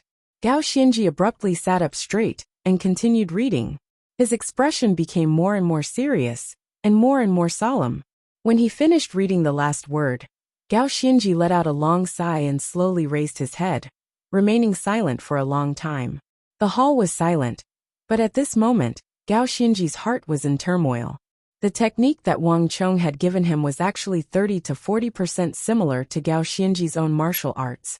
But the power was even stronger than Gao Xianji's own technique.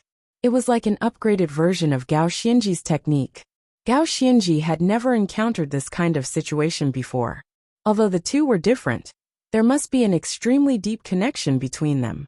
I have already exhausted all my efforts to search for this lineage of techniques, but there were no other derivative techniques. Could it be that I was wrong? The 6 ultimate majesties God art that I cultivate is actually just a derivative version of an even more ancient technique. And there is a more powerful technique above it? Gao Xianji held the 2 thin sheets of paper as he muttered to himself, his mind in turmoil. The study was quiet, but there was an enormous flow of energy swirling around Gao Xianji. Gao Xianji lowered his head and read the contents of the 2 sheets of paper several times. In the end, his mind was completely absorbed. After some time, bang! The 2 heavy doors seemed to be pulled apart by some invisible force, and all the tables and chairs in the hall had been removed. Gao Xianji sat cross-legged on the floor, his body exuding an enormous energy. The stellar energy in Gao Xianji's body began to slowly surge in a direction it had never experienced before. Congratulations to user for obtaining the heart of the general and obtaining Gao Xianji's favor, resulting in a slight change in the history of the war. Reward: 100 points of destiny energy. At the same time, in the training ground to the north of Talas, the Stone of Destiny's voice suddenly rang out in Wang Chong's mind.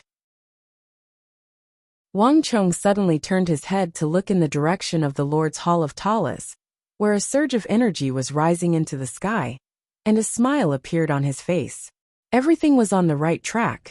In the apocalyptic era, based on Gao Xianji's 6 ultimate majesties God art, the 8 ultimate sunderings art, which had been created by the combined power of many supreme experts, had appeared 20-some years earlier in this life and returned to Gao Xianji's hands.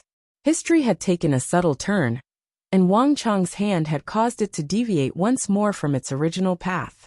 The 8 ultimate sunderings art had strict requirements for its cultivation. The cultivator had to be at least a great general level, and it would take at least 1 month from start to finish without any disturbance. This was also why Wang Chong had not initially given the 8 ultimate sunderings art to Gao Xianji, telling Qianli to send more men. No one is allowed to get within 100 zhang of the Lord's residence. Wang Chong turned his head and ordered a Qixi messenger at his side. Yes, my lord. Time slowly passed, and while everyone was busy preparing for battle at Talas, 60-some li away, the western Turkic camp was also fraught with tension. Rumble! Thunder boomed through the heavens, and above the western Turkic camp, thunderclouds were roiling and churning, clouds gathering from all around. At the place where the thunderclouds were most turbulent, a pillar of azure energy soared through the heavens and earth, making it extremely conspicuous. Looking down along the cyan pillar of Qi, a tall and sturdy figure with a domineering aura floated in midair. This figure was dressed in heavy armor, a black cloak flapping in the wind. His entire body exuded a domineering aura. Chapter 1039. Great General! Great General! Great General! Earth-shattering shouts resounded in all directions. At this moment, Wuxia was like a god in their eyes. Ever since he had started cultivating formation phenomena, everyone had sensed that Wuxia's aura was getting stronger and stronger. With each passing day, the pressure exuding from his body grew stronger and stronger. Crackle! Suddenly, a blazing bolt of lightning struck down from the center of the formation phenomena, striking Wuxia down below. With a hiss, Wuxia's body crackled with electricity, but Wuxia was able to absorb all of it. Bolt after bolt of lightning descended, and Wuxia's aura once more began to swell under the effects of this lightning. After a long while, the formation phenomena in the sky began to weaken, and Wuxia finally opened his eyes. That pitch-black Turkic steed slowly descended with Wuxia. Ha ha, formation phenomena truly are powerful. In just a few short moments, my strength has risen once more. Wuxia slowly raised his head, his eyes exuding a sharp light. Wuxia had been a great general for a very long time, and it had not taken Wuxia much time to rise from the initial level of great general to the ranks of the elite great generals. But it would not be so easy to advance any further. Wuxia had never imagined that his strength could rise again. It was simply inconceivable. Congratulations, great general. Your strength has risen to another level. In the future, not even Abu Muslim will be a match for great general. Now that you've cultivated formation phenomena, the Kagan is certain to value my lord even more. Even Great General Wunu Shibi will have to lower his head before Great General. Shamshak and Chechen Benba hurriedly went to greet Dawusili. Wunu Shibi was the Western Turkic war god, just like the Uzun Great General Witadra Konglo and the Tang dynasty's Wang Zhongxi. In the Western Turks, he was also known as the Sun Great General, one of the few existences capable of surpassing Dawusili. Dawusili had once clashed with him over the issue of military authority. There's no need for you two to flatter me. With my current strength, defeating Wunu Shibi won't be that easy. However, if I hadn't obtained the Sun God art and its mantra, Wunu Shibi might not have been able to surpass me. Dawusili said coldly. Although he was brimming with hostility toward Wunu Shibi, Dawusili had to admit that Wunu Shibi was truly the strongest great general of the Western Turks. Shamshak and Chechen Benba's eyes flickered, but they did not continue speaking. General, the formation phenomena we've been practicing have already begun to take shape. His Excellency's strength is also stronger than before. When are we going to destroy the Tang dynasty again? Shamshak suddenly said. There's no rush. Dawusili waved his hand and calmly said, I've only just begun my cultivation. If I want to display my full power, I must end my cultivation and wait for my cultivation to completely stabilize. Before that, without my order, you are forbidden from fighting with the Tang people. Yes. Now that this was a serious matter, Shamshak and Chechen Benba did not dare to tarry and bowed. Shamshak, what's the range of the army's guard? Dawusili sternly said. 20 li. We've already dispatched 20 waves of cavalry to patrol the area day and night. And we've also dispatched golden eagles to patrol the skies. As long as the Tang people get close, we'll immediately know if there's even the slightest sign of trouble. Shamshak bowed and respectfully said, Increase the army's guard to 60 li. From Talas to here, I want you to patrol day and night. You can't give the Tang people any chances or openings. In addition, double the number of people patrolling the perimeter. If it's at night, double the number. The Tang people like to attack at night. Until I've successfully cultivated formation phenomena, I don't want any of the Tang people to appear before me. Dawusili sternly said. Yes, my lord. Everyone lowered their heads. With everything in place, Dawusili's expression finally relaxed. In addition, send a letter to Dalawan Ruozan and ask for his opinion. In Talas, no one understands the Tang people more than he does. Your subordinate will go. While Dawusili was waiting for Dalawan Ruozan's reply, he could never have imagined that the Uzun camp was already abuzz with rage. Bastard! This Dawusili is too despicable. He's using such a despicable method to deal with us. In the Uzun camp, bang! Huoba Senji slammed his fist on the table, unable to restrain his rage.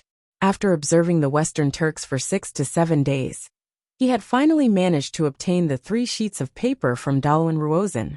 But Huoba Senji had never imagined that the most crucial part of the paper would be missing a few words. Just the difference of a few words was enough to turn these 3 precious pieces of paper into waste paper. No, I have to go find him. No matter what, I have to make him hand over the true formation phenomena. Huoba Senji grabbed the papers and was about to go find Dawusili, but a moment later, a white and powerful hand reached out from the side and blocked Huoba Senji's path. Wait a moment. Hueshu Wuzong slightly shook his head and shot a glance at Huoba Senji. Huoba Senji paused and turned his head, subconsciously looking at Dalawan Ruozan, his brow deeply furrowed and his face pensive. The tent was quiet as all the generals looked to Dalawan Ruozan, but Dalawan Ruozan seemed to be completely unaware of their gazes, still deep in thought. In truth, even if we go find Dawusili, we'll find it very difficult to get anything out of his hands. He truly did hand over the formation phenomena to us, and all 4 of us were present at the time. Even if we say that he tampered with the papers, we don't have any concrete evidence, and Dawusili will never admit to it. In the tent, the silent Dusong Mangpoj suddenly spoke up.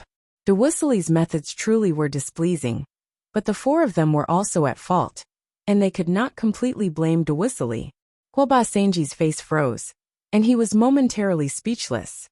But Dawusili clearly tricked us. Are we just going to let it go? Huoba Senji unwillingly said. As the commander of the Mutri Great Cavalry, Hwoba Senji had never suffered such a loss before, and Dewusley had tampered with the papers in front of the four of them. "That's not what I'm worried about right now." A voice suddenly resounded through the tent. Dalwin Ruozen suddenly spoke, and as he spoke he slowly raised his head. "I've always felt that this matter isn't that simple." Dewusley obtained the formation phenomena far too easily and smoothly. When Dewusley's strength began to rise, I felt even more strongly. Things going too smoothly is not necessarily a good thing. Moreover, Wang Chong is not the sort of person who would so easily hand over something that he's formidable to someone else. If the formation phenomena were fake, wouldn't it be even more inconceivable that it could increase Dewusley's strength? Dusong Mangpoch said. "This is also why I've never been able to determine whether it's true or not." Dalwin Ruozen sternly said. There were very few things that he was unsure of, but when it came to formation phenomena, Dalwin Ruozen truly had no way of determining whether it was real or fake. If this matter really is as I think, then this young marquis of the Tang dynasty is up to something big. Dewusley is probably going to suffer at his hands. The eyes of the trio in the tent imperceptibly flickered. Up until now, there had been no sign that was worthy of Dalwin Ruozen's suspicion. On the contrary, everything pointed to the authenticity of the formation phenomena. But even so, no one dared to ignore the intuition of a wise man until the truth was confirmed. Hwoba Senji, take this simplified version of the formation phenomena and cultivate it. Let me think about the rest. If I can't give you an answer in a month, or if the formation phenomena really are real, I will go find Dewusley and ask for the real formation phenomena. Dalwin Ruozen raised his head. This fine. Hwoba Senji hesitated for a few moments before finally nodding. In the current situation, this was the best method. Moreover, Hwoba Senji had never looked down on Dalwin Ruozen's promises. Since he had promised to find the real formation phenomena, he would definitely do it. Nay. As they were discussing, the neighing of Nei's horse came from outside the tent, mixed with the sounds of chaos. They had not paid much attention at the start, but as the chaos grew, they could occasionally hear the shouts of soldiers. What's going on? Has the Tang dynasty decided to launch a sneak attack? Hwoba Senji asked in alarm. Uzen's people were very disciplined, and with Dalwin Ruozen present, they were usually very orderly, with no problems occurring unless they were attacked by outsiders. Prime Minister, I'll go out and take a look.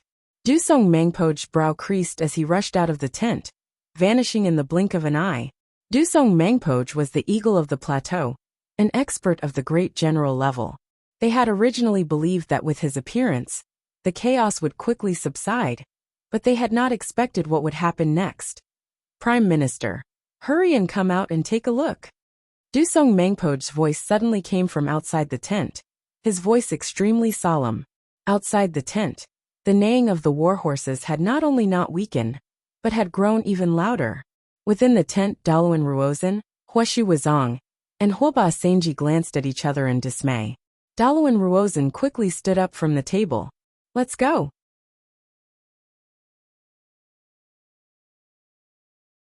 Chapter 1040. This is. Dalwin Ruozen couldn't help but raise an eyebrow as he looked at the chaotic scene in the rear, a solemn expression on his face.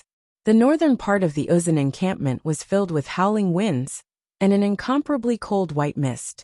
At some point in time, it had swept in from the north. Under the influence of this cold current, the temperature of the entire Uzen encampment plummeted. When the white mist spread across the sky, it immediately affected the Uzen army. From where Dalwin Ruozen stood, he could see that more than 1/5 of the encampment was shrouded in mist.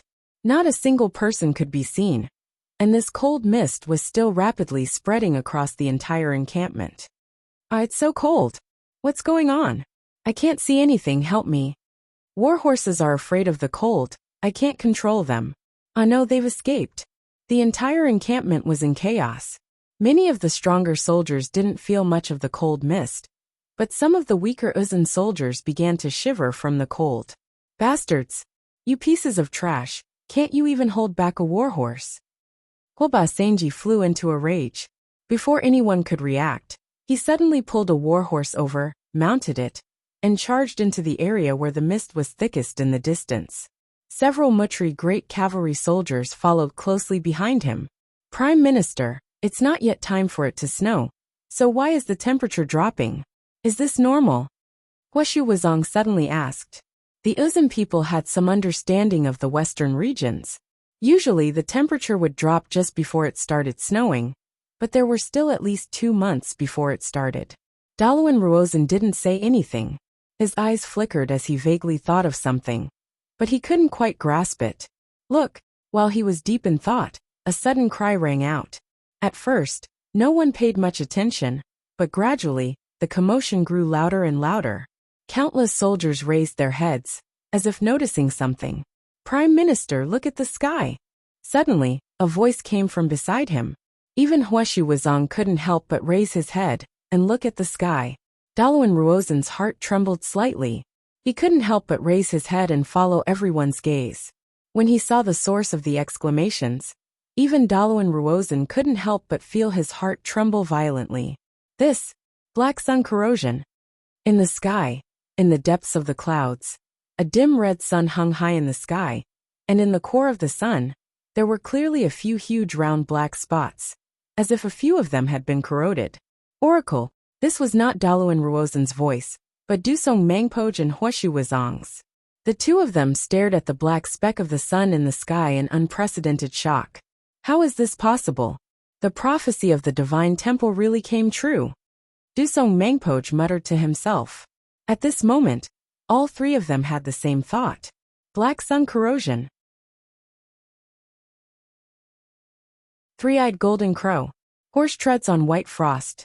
This was the news that had come from the highest oracle of the Uzun Empire. After receiving 3 identical oracles saying that danger rises from the east, the Tsimpo had paid an enormous price to use a shaman to obtain more information. Every 6,000 years, the Uzun Plateau would undergo a massive transformation. All the civilization on the plateau would be wiped away, and everything would return to its original state.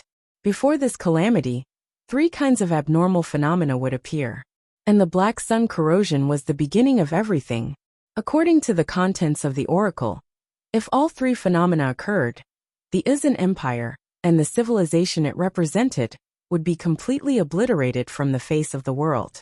At this moment, Daluan Ruozan, Huashu Wuzong, and Dusong Mangpoj, the 3 supreme figures of the Uzun Empire, felt their hearts sink. Great Minister, could it be that what the oracle said will really happen? Dusong Mangpoj stood at Daluan Ruozan's side, his expression grave. Whether or not it will happen, we won't let it happen. Isn't that our goal in coming here? Daluan Ruozan raised his head. Dusong Mangpoj nodded, saying nothing more. The sun was the purest and most unyielding existence in the world, brimming with boundless energy. It was pure and devoid of impurities, and no one had ever seen such a phenomenon. Black sun corrosion was not something that would normally occur. Not too long ago, everyone had believed that the oracle was very far from them, but now, when they saw the black sun corrosion in the sky, they all felt a direct threat. Either you die or I die. The danger rises from the east, and all threats originate from the Tang dynasty. If we want to avoid the calamity of the oracle, we must destroy the Tang dynasty.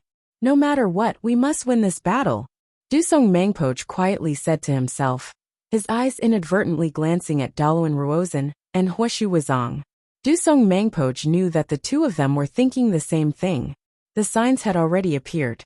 If they wanted to avoid the fate of the Zhangshung dynasty from several thousand years ago, Uzun could only defeat the Tang dynasty, and Talas would be the most crucial battle. Whoosh! In the sky, endless clouds surged over from all directions. The dim red sun only existed for a short moment before it completely disappeared. The world suddenly became much colder. Neither Daluan Ruozan nor Dusong Mangpoj knew that this would be the last time they would see the sun this winter. Bzz. A white torrent of cold air swept through the Uzun camp. At almost the same time, the Western Turkic camps several dozen li away, the distant city of Talas, and the entire northern region were shrouded in a white fog. It's starting so soon? On the training ground in the northern part of the city of Talas, The banner representing the Tang dynasty fluttered in the wind. Beneath the banner, Wang Chong gazed at the white fog and muttered to himself. At this moment, no one but himself knew what he was thinking. Flap flap. Wings flapped through the sky. Not even Daluan Ruozhen had expected that with the appearance of the black erosion of the sun, something unexpected would occur. At dusk, eagles descended from the sky, bringing news from the Uzun Plateau. The last two of the three major training camps of the Uzun Plateau, the Yarlung royal lineage, the great clans of the plateau, and the many valiant generals of the plateau, had all sent letters expressing their support for Daluan Ruozhen. The appearance of the black erosion of the sun had made all the ancient clans and factions of the Uzun Plateau feel a sense of panic and threat. Even though the plateau was in a state of extreme shortage of soldiers, all these ancient clans and factions were doing their utmost to assist Daluan Ruozhen. A total of 40,000 elite soldiers were setting off from the plateau to the city of Talas to reinforce Daluan Ruozhen. While Daluan Ruozhen, De Wussili, Wang Chong, and the others were still enduring the onslaught of the south, in the distant Khorasan to the south, waves of heat were roiling in the distance. Boom! Ha! In the sky above the governor's residence in the center of Khorasan, thick smoke roiled and flames raged. Muscular and bare-chested Arab blacksmiths stood in a circle, their hands gripping heavy hammers that they raised high and then hammered down, creating countless sparks. Boom boom boom. The sounds of the hammers resounded through the air. As these Arab blacksmiths hammered around the clock, armor pieces were slowly taking shape on the metal platforms. Nearby, Ibak looked at the bustling scene in the courtyard and nodded in satisfaction. Not bad. In 1 month, all 10,000 sets of armor should be finished. When the time comes, we will become the strongest existence in the history of the Mamelukes. At this moment, Ibak's eyes exploded with ambition. The Mamelukes had always been the strongest force of the Arabian Empire. But with the meteoric star medal delivered by the high priest, an even stronger Mamluk army would appear in his hands. Equipped with the full set of meteoric star armor and the formidable fighting power of the Mamelukes, there would be no force on the continent that could contend against the Mamelukes, not even the so-called Wuxian cavalry of the east. Faisal, has the Sindhi Hyderabad arrived? Ibak's eyes were like lightning as he stood on the high steps, not even turning his head. My lord, it is still on the way. In 3 days, it will reach Khorasan and can be tempered at any time. Ghassani is personally leading the escort team, so there won't be any problems. A Mamluk officer with a hawk-like nose and a black crescent moon earring in his left ear spoke. He had a sharp gaze and appeared extremely dangerous. Faisal was the deputy commander of the Mamluk army, the second in command of the army. It was rumored that while conquering a powerful country in the north of the Arabian Empire, Faisal had accidentally separated from the main force and fallen into a tight encirclement. By the time the Mamelukes found him, he had been fighting for 7 days and nights in the enemy's territory. Corpses had piled up around him, including those of the enemy commanders who had lured him there. The blood flowing from these corpses dyed the streets of the city red. Faisal became famous in this battle and was called the Eagle of the God of Death. Very good. Ibak's eyes flashed with a bright light. Ghassani was the third in command of the Mamelukes, a peak brigadier general whose fighting power rivaled that of a great general. With him escorting them, there would be no problems. Even if the rebel army that had been conquered by the Arabs wanted to do something, they would never succeed. Tell Ghassani that if he encounters any rebel army survivors while transporting the Hyderabad or kill them all. Yes, my lord.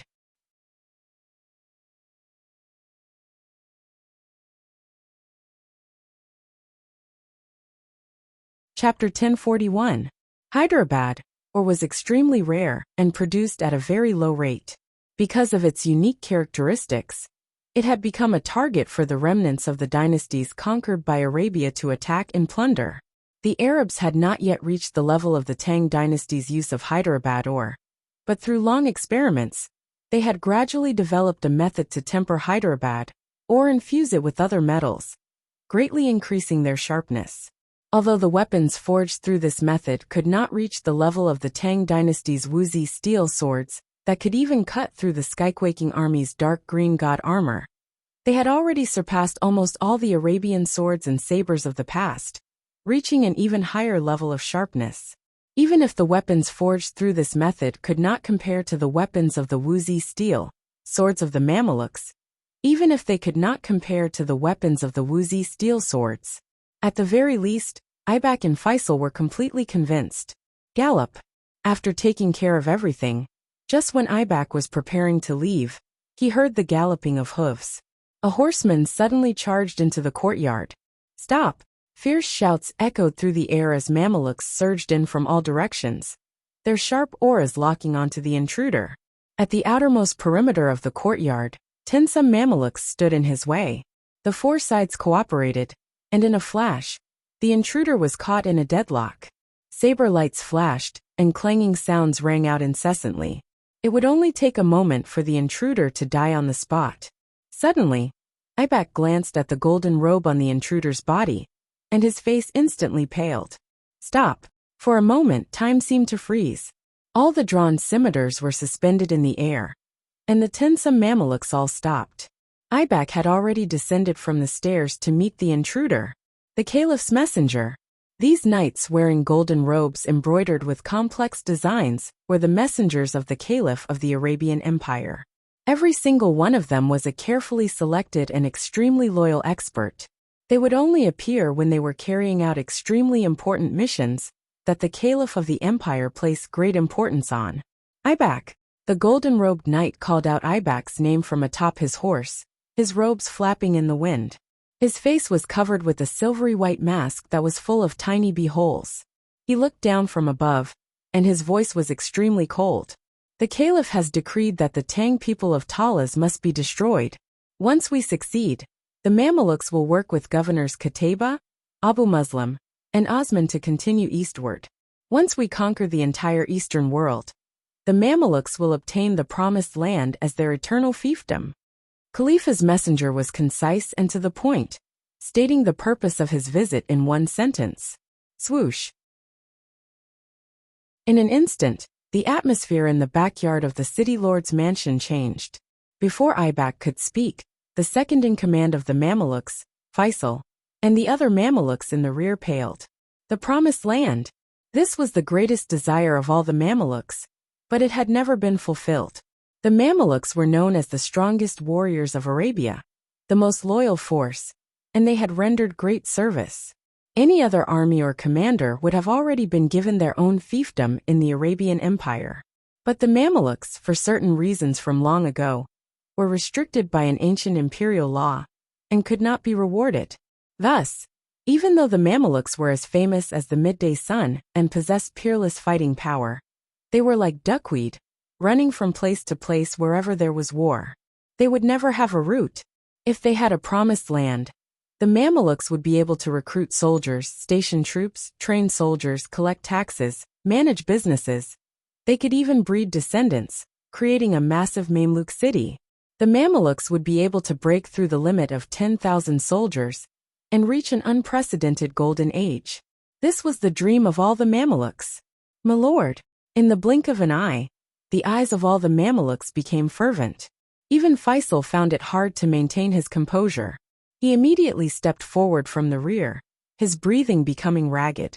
No one had expected the Caliph to place so much importance on the East, much less for him to be willing to break convention and offer such conditions for the sake of conquering the East. Ibak, this is His Majesty's token. With this token, the Caliph will keep his word. Take it. The golden-robed Caliph's messenger took out a black crescent moon-shaped metal token, covered in many hollow carvings, and threw it over. However, the Caliph has also sent word that this eastern expedition is the only chance for the Mamelukes to obtain the promised land. If we cannot pacify Talas and the East, all the Mamelukes will forever be slaves, and will never be able to obtain the promised land. Buzz, Ibak and Faisal, the two highest commanders of the Mamelukes, trembled in shock, their expressions turning grave. Your subordinate understands. The two lowered their heads. Time slowly passed. In Khorasan, the Arab craftsmen worked day and night to forge the Mamluks' newest meteoric star armor. Meanwhile, on the front lines, Abu Muslim was doing his utmost to restrain his army, avoiding any conflict with the Tang dynasty, as he waited for the two governors and the Mamluks to arrive. Every day, there would be new news, and every day, countless soldiers would travel from Cairo and Tarsus to Khorasan to meet up with the Mamluks, and then head to the Black Forest to meet up with Abu Muslim. Meanwhile, in the distant Talas, tens of thousands of Tang soldiers were training day and night, their fires blazing and plumes of smoke billowing into the air. And no one knew that a group of nearly 10,000 soldiers, selected from the Anshi Protectorate Army, Chishi Protectorate Army, and the mercenaries of the various tribes, had formed the world's first Emo Saber army, and were currently in the middle of training. Every day, Talas would take on a new atmosphere. Under Wang Chang's command, all the soldiers of the Tang dynasty were preparing for battle. Several dozen li away, Wuxia was training day and night in the formation phenomena, using its lightning to temper himself and increase his strength so that he could reach an even higher level. 20 li away, the Uzan camp was calm, and Daluan Ruozan was leisurely sipping tea in his tent. But no one knew that across the Tsong Mountains, across the western regions, and onto the distant Uzan Plateau, a new Uzan army of around 40,000 soldiers was gathering from the various great clans and nobles of the plateau to prepare for Talas. Although the four empires and the three forces looked calm on the surface and restrained each other, in private, the undercurrents were more dangerous and treacherous than ever before. War could erupt at any moment. While the clouds of war were gathering over Talas, in the distant central plains, in the capital of the Great Tang, a different mood was taking place. In the imperial court, the debate over Talas had reached a fever pitch. Gao Xianji's and Wang Chang's memorials to increase the number of soldiers had never been passed. Your Majesty, this subject objects. In the court, the assistant minister of the Ministry of Revenue, Zheng Qingli, who had white hair at his temples and was past his prime, walked out of the ranks with a ceremonial tablet in his hand. Since ancient times, I've only heard of reinforcements after defeat, but never of reinforcements after victory. Moreover, the imperial court deploys soldiers every year, spending an enormous sum. Last year, the Bureau of Military Personnel spent 80 million dan of grain, 10 million head of cattle and sheep and 2.4 million feet of cloth. Last year, the Bureau of Military Personnel spent 94 million dan of grain, 17 million head of cattle and sheep, and 3.6 million feet of cloth. This year, the expenditure will only be even greater, and this does not even include the pensions for the soldiers killed in battle. The 600,000 soldiers of the Tang dynasty are frequently engaged in foreign wars, consuming vast amounts of the national treasury. They have already become a heavy burden on the Tang dynasty and its people. Not only that, the frequent wars have inflicted grievous casualties on the soldiers. In order to replenish the soldiers on the borders, we can only conscript soldiers from the common people. This lowly subject happened to learn that in some places, because the soldiers are of excellent quality, the army has been conscripted year after year, and there is even a rare phenomenon where the fields are in short supply. Correct. Assistant Minister of Revenue Zheng Qingli had barely finished speaking when the Grand Chamberlain, Zhou Taiqin, gripping his ceremonial tablet, strode out from another line of ranks. This lowly subject has just returned from patrolling the East River and passed through Luzhou. There is a village called Zhouzhuang.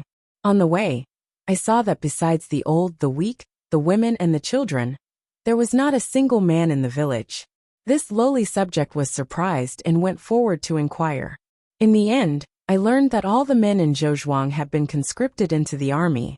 2 years ago, Baiting suffered a defeat in a battle against the Eastern Turkic Khaganate, resulting in 90% of the men in the village dying in that battle. The remaining 10% or so of the men have been conscripted to other places, including the Anshi Protectorate. Although the matter of Zhouzhuang is only an example, it is a microcosm of the Tang dynasty. The Anshi Protectorate already consumes a great deal of the national treasury each year, and the Central Plains sends innumerable soldiers each year. Now Talas needs to be mobilized. Does the situation in Luzhou have to spread throughout the Tang dynasty? And even children are being dragged into the battlefield? This subject requests that the soldiers of Anxi and Qixi prefectures withdraw to the interior.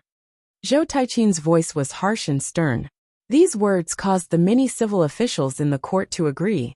Correct, this subject agrees. This subject agrees. This subject agrees.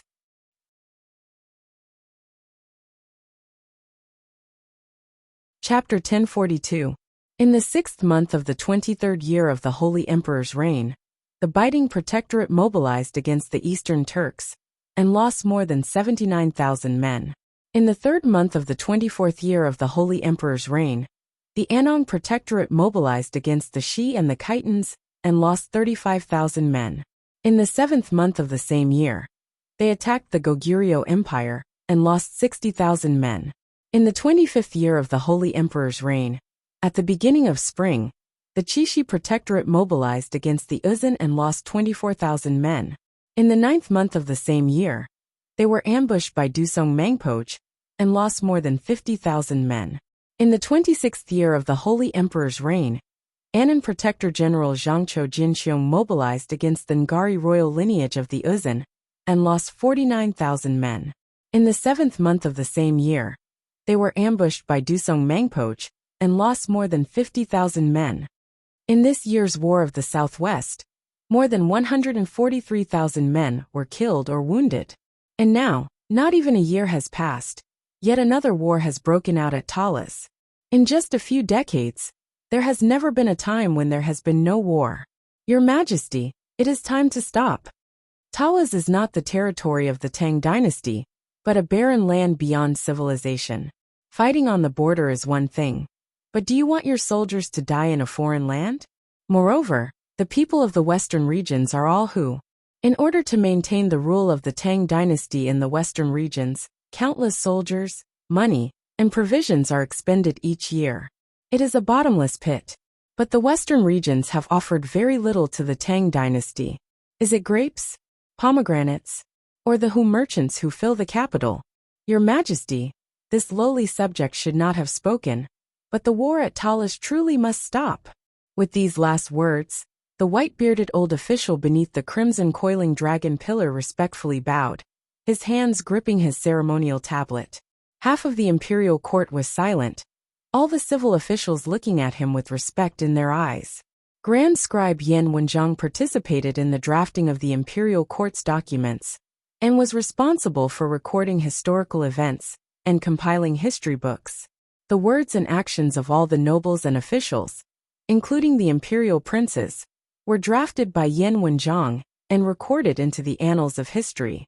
In the entire Tang dynasty, Yan Wenjiang was the most special existence among the civil and military officials. That was because regardless of whether it was civil or military, if they said something inappropriate, it would be recorded in the annals of history by the Grand Scribe. It was very likely that they would go down in infamy for 10,000 years. No one wanted this to happen. Similarly, if a civil official wanted to leave his or her name in the annals of history, no matter how well he or she did, he or she could not record it himself. Instead, it had to go through the hands of the Grand Scribe. The Grand Scribe was the recorder of history, a bystander, and not a participant. Thus, he usually did not actively participate in the discussions of the imperial court. However, the Grand Scribe was still one of the hundreds of civil and military officials. When something important happened, the Grand Scribe would also participate in it and fulfill his duties as a courtier. A Grand Scribe was not allowed to speak more than 3 times in his or her entire life. Otherwise, he or she would have to step down and let his or her successor take over.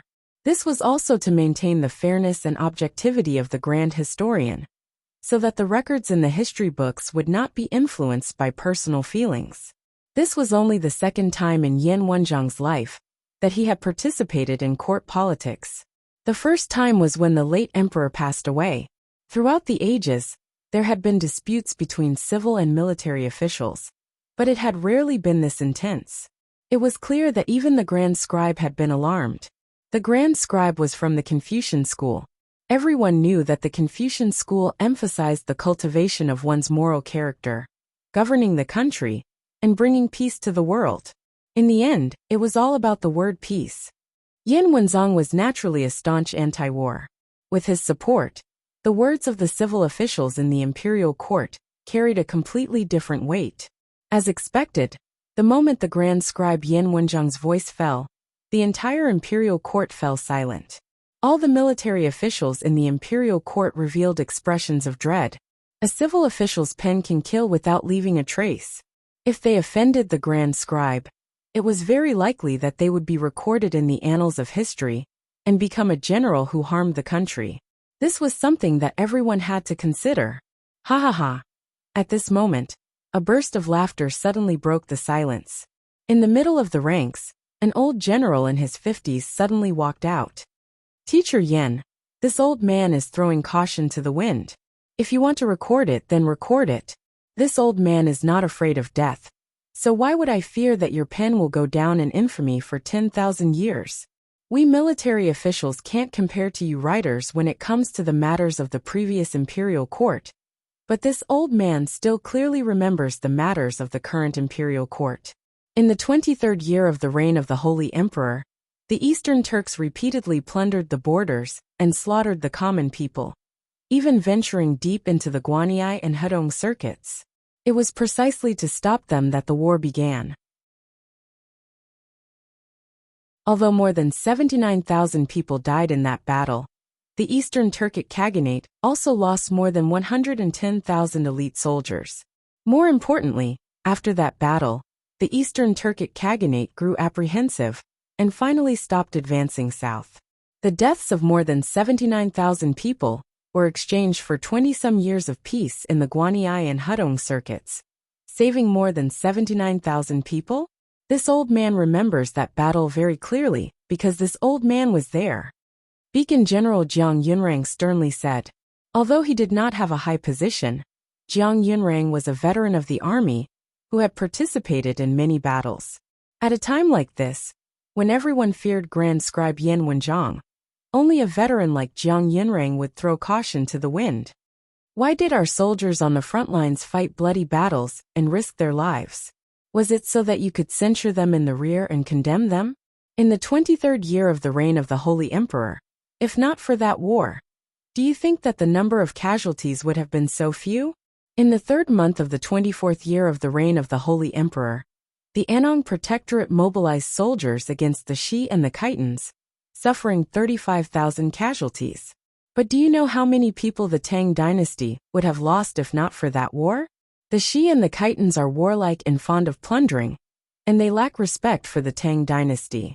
Before that war, the Shi and the Khitans would frequently invade Yuzhou, plundering women and children, killing and wounding the common people. Many of the people of Yuzhou feared the Shi and the Khitans and fled into the interior. In 10 years, the population of Yuzhou fell from 500,000 to 80,000, and it was still dropping.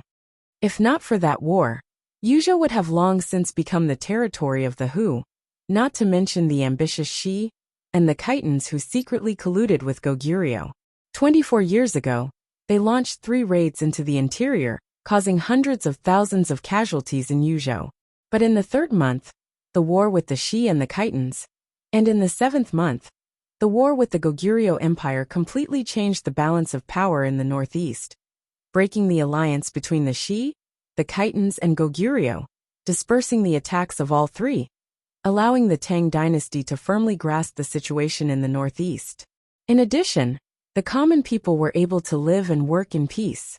In the following years, the common people multiplied, and the population of Yuzhou increased from 80,000 to the current 870,000, even more than before the war. As for the 25 and 26 years that followed, which war didn't break out because of time and events? Which war didn't bring lasting peace? Jiang Yunrang's expression was extremely agitated. That's right. And then there was the War of the Southwest. The ambitious king of Mengshi Zhao, Zhelifeng, secretly colluded with the Uzun great general Huishu Wuzong and Dalan Ruozhen to form an alliance. If not for the young Marquis and the Annam Protectorate's bloody struggle, Do you know what would have happened to the hundreds of thousands of soldiers of the Mengshi Yusang army marching north from the Arai? The nearly 1 million people of the southwest would have already been massacred by the Mengshi Yusang army. How could it possibly be as peaceful as it is now?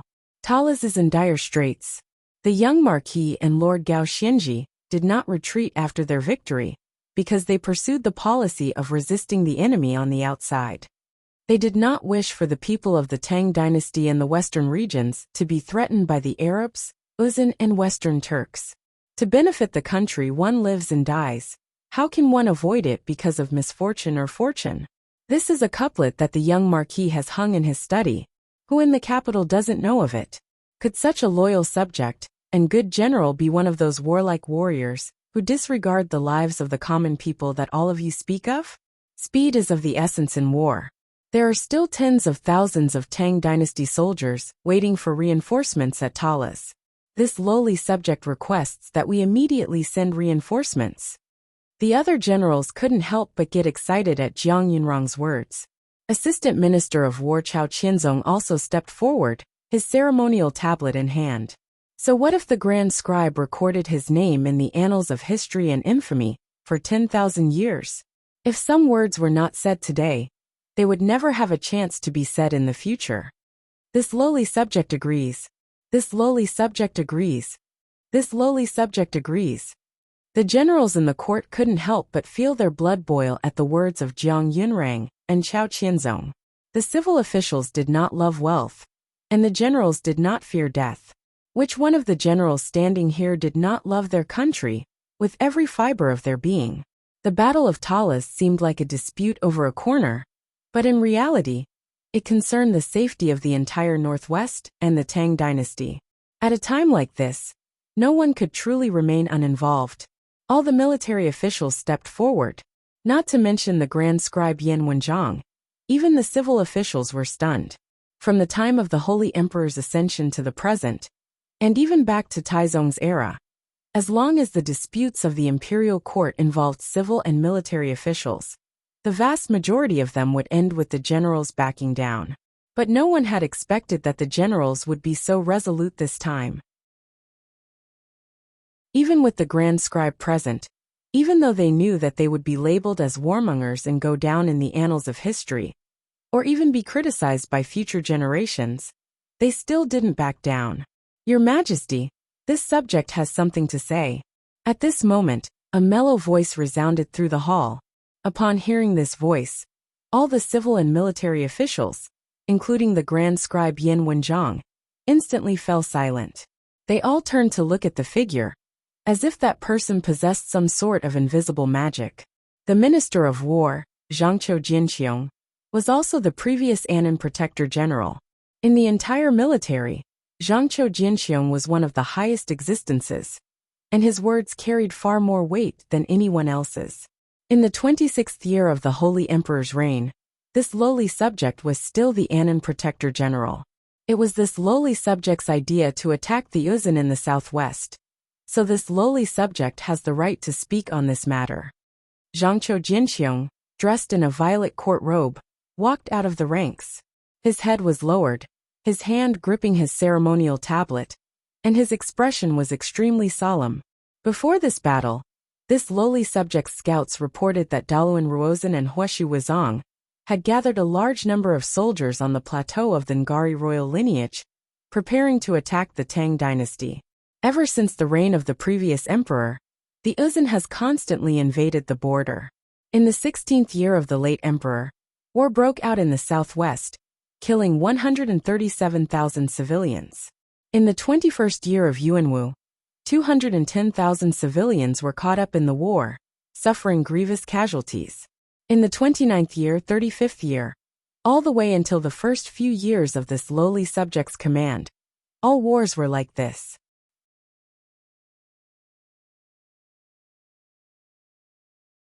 Chapter 1043. Translator. Naibo Studio Editor. Naibo Studio Zhangqiu Jinqiong recounted the events of the battle. Many of the details were unknown to the important ministers of the court at the time. Even Grand Scribe Yan Wenzhong was hearing about it for the first time, and he hurriedly gestured toward the distance. A grand scribe was seated cross-legged at the foot of a pillar, swiftly writing down the details. War truly has no other choice. It is not that we generals like to fight, but that we are forced by the circumstances. The ultimate goal of war is to protect the common people. But there are many ways to protect the common people. One is to defend against the enemy from within, and wait for the enemy to attack before mobilizing the army. Another is to defend against the enemy from without and proactively guard against war. It is just that the ministers are more inclined toward the former, while we have chosen the latter. There is no right or wrong, just a difference in ideals and methods. In addition, whether it is the former or the latter, as long as there is war, there will be casualties. There is no avoiding it. But there is one thing, whether it is war or peace, we generals protect the Tang dynasty and protect the common people, just like all of you. Zhangqiu Jinxiong's voice was filled with utmost sincerity. The struggle between civil and military officials was a struggle between ideals of war and peace. As the Minister of War, Zhangqiu Jinxiong could not remain uninvolved. This lowly subject was not present at Talas, and has no way of determining the exact situation. But this lowly subject believes in the young Marquis, and believes in your Majesty's insight. Since the young Marquis and Protector General Gao Xianji have submitted a memorial to the court requesting reinforcements, the situation at Talas is assuredly extremely perilous. It is better to believe it than not. So this lowly subject requests your Majesty to immediately send reinforcements to the northwest to aid the young Marquis. Zhangqiu Jinxiong gave a long sigh, a weight lifted from his heart. In the War of the Southwest, Zhangqiu Jinxiong owed Wang Chong an enormous favor. If not for Wang Chong, Zhangqiu Jinxiong would not have been able to become the Minister of War. And those soldiers of the Annam Protectorate, who had followed him for 10-some years, would have been buried by the Arai. Zhangqiu Jinxiong had returned this favor with the Battle of Talas. More importantly, Zhangqiu Jinxiong had his own judgment of the Battle of Talas. As a famed general of the army, and a top-class imperial great general of the Tang dynasty, Zhangqiu Jinxiong's judgment was exactly the same as Wang Chong's. If he did not quickly reinforce the northwest, and allow the three sides to form an alliance, the entire Central Plains would be shaken. Humph! Ridiculous! You generals have been waging wars for years, wasting manpower and resources. Yet you are still able to speak of such great principles. Lord Zhangqiu sure is eloquent. Lord Wang, do you think so as well? A voice sounded, and it immediately drew everyone's attention to the frowning Wang Zhen thump. Sensing the gazes of the crowd, Wang Chong's big uncle Wang Zhen felt his heart skip a beat, and his face darkened. In the entire imperial court, no one was in a more delicate and awkward position than his. Wang Zhen had always been a civil official, belonging to the civil path, but Wang Yan, Wang Fu, and Wang Chong were classic military generals. The Wang clan was both civil and military, a typical clan of ministers and generals. And if one looked further back, the source of all this was Duke Jiao. Although Duke Jiao was a civil official, he was skilled in military strategy, and he had led an army to sweep through the eastern and western Turks and Uzan, achieving great feats on the battlefield. Furthermore, the reason why this civil and military conflict had grown so large, that even the Grand Scribe had gotten involved, was because of Wang Chong of the Wang clan. This, for the first time, Wang Zhen found himself in an unprecedented predicament. In his many years of involvement in the court, Wang Zhen had weathered many storms, some of which were enough to threaten the entire Wang clan and uproot it. Whether it was the regional commander's incident, or the consort Taijin incident, they had both surpassed this Battle of Talas. But Wang Zhen would rather face that situation than get caught up in this thorny conflict between civil and military. The civil officials hated war, and this was an unchanging principle. As long as Wang Zhen said the word war, and went against the opinions of the civil officials, he would be ostracized by them. Without the support of the civil officials, Wang Zhen's path on the civil path would come to an end. And if Wang Zhen supported the civil officials, the hearts of the generals of the world would turn cold. The reason why this civil and military conflict was so intense, why Jiang Yunrang and the other old officials of the army were willing to risk being condemned by the civil officials, was precisely to support the Wang clan and Wang Jin's nephew, Wang Chong, who was far away at Talas. If Wang Jin opposed the generals at this time, not only would the Wang clan fall into disgrace, it would also send Wang Chong to his death. At this moment, Wang Jin was in a dilemma, his mind warring with the heavens. Lord Wang, there is no need to feel troubled. Allow me to speak for you. At this moment, an elderly and dignified voice came from the upper reaches of the hall. Wang Jin's heart trembled at this voice. All the civil and military officials turned in shock to the upper reaches of the hall. The Grand Preceptor. The same thought flitted through their minds as they stared at the figure seated on the red sandalwood chair. At the top of the hall, the Grand Preceptor, who had been meditating with his eyes closed this entire time, had at some point opened his eyes, a sharp light exploding from them. The Grand Preceptor, Grand Tutor, and Grand Protector were known as the three dukes of the imperial court, and the Grand Preceptor was their leader. The Grand Preceptor was a person of virtue and prestige, wielding enormous influence in the court. Even the Holy Emperor had to treat him with the utmost respect. At each morning court session, all the civil and military officials would stand in line. Only the Grand Preceptor had the Holy Emperor arrange a red sandalwood chair for him, placing it closest to the Holy Emperor as a sign of respect. The Grand Preceptor was very old, and he rarely interfered in the affairs of the court. The majority of the time, he would sit in the hall and listen, sometimes appearing, sometimes not. Everyone had believed that the Grand Preceptor would only sit in the hall and listen, but no one had expected the Grand Preceptor to intervene in the conflict between civil and military officials that had arisen from the Talas incident. The Grand Preceptor was the leader of the civil officials, and his sudden intervention in the imperial court immediately carried a different weight. Damn it! What's going on here? Even the Grand Preceptor has come. At this moment, even Zhangqiu Jinxiong couldn't help but feel shocked and have a bad premonition. Although he was the Minister of War and possessed enormous authority, in terms of prestige and influence in the court, Zhangqiu Jinxiong was far inferior. Your Majesty, this old subject only has one word. On the red sandalwood chair, the Grand Preceptor flicked his wide sleeves and slowly stood up. In that instant, a tremendous aura, as vast as the mountains and as vast as the seas, erupted from his body. In that instant, the entire hall fell silent, so silent that even a pin drop could be heard. Countless gazes were focused on him. Although the country is large, warmongering is sure to perish. Rumble.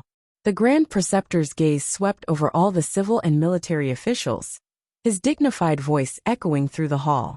All the ministers, including the old General Jiang Yunrang, who had been at loggerheads with the civil officials, felt their hearts throbbing and were speechless.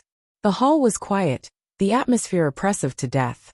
Wang Jin's heart felt heavy, like a boulder was weighing down on it. Behind the pillar, the King of Song also had a nasty grimace.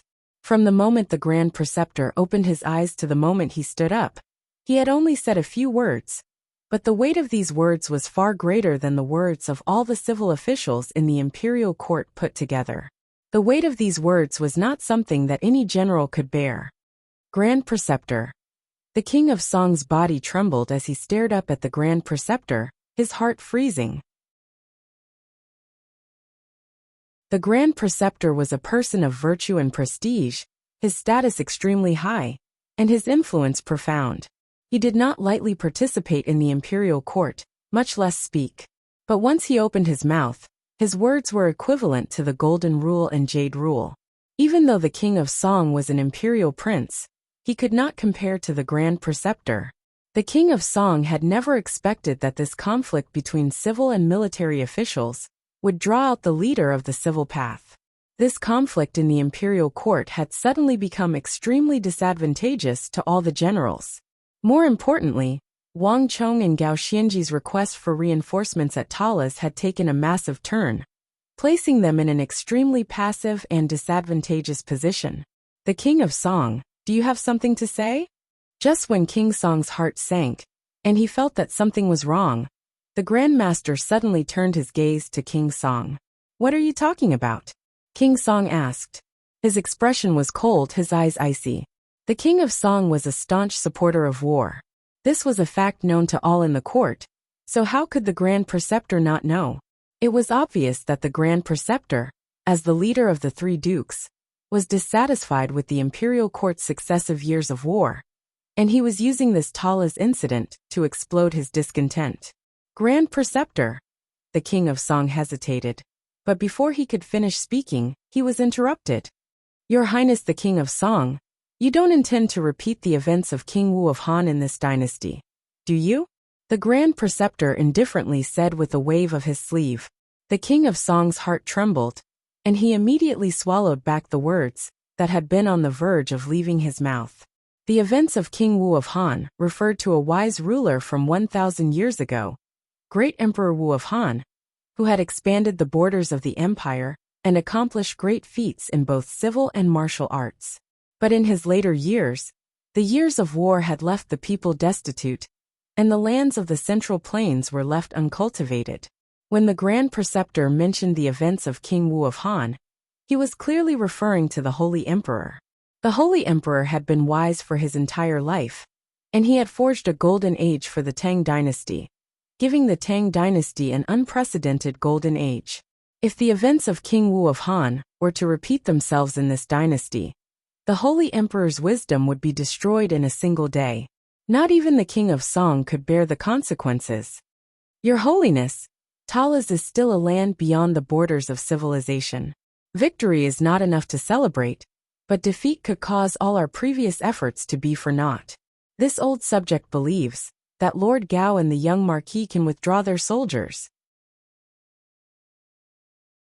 With these final words, the Grand Preceptor finally turned his head to the Holy Emperor, hidden behind the curtain of beads.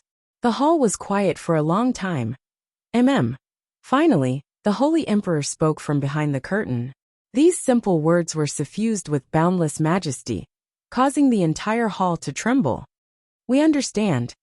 These 4 words were devoid of emotion, but all the generals in the hall, including the King of Song, Wang Zhen, and Zhangqiu Jinxiong, felt their hearts sink.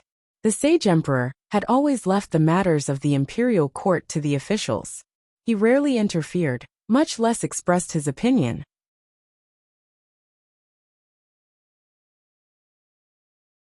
Chapter 1044. The Grand Preceptor was the head of the 3 dukes and the leader of the civil officials. It was clear that his words had already begun to affect the Holy Emperor. Although it was just we understand, and did not express his stance, this was a massive change in favor compared to the previous struggles of the court. Not good.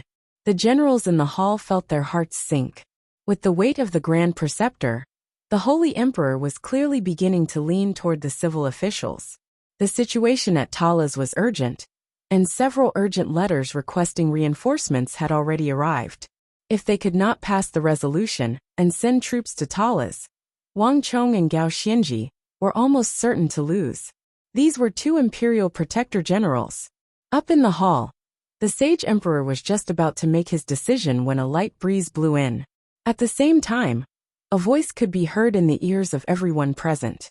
You're the sage emperor, you're the sage emperor. Your Majesty, this old subject has something to say. As these words were spoken, a warm energy, like the warm sun bathing the earth, appeared in everyone's perception. In a flash of light, an elderly figure dressed in a white robe, and dressed in white robes stepped over the threshold and slowly walked in. Wah! The sight of this figure caused the hall to fall into an uproar. Duke Jiao! It was unknown who cried out, but in that instant, all the generals erupted, and the many civil officials were stunned.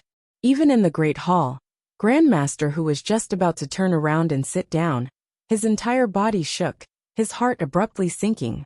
Duke Jiao of the Tang dynasty, a virtuous minister of the Golden Age, the most respected and virtuous existence in the entire Tang dynasty.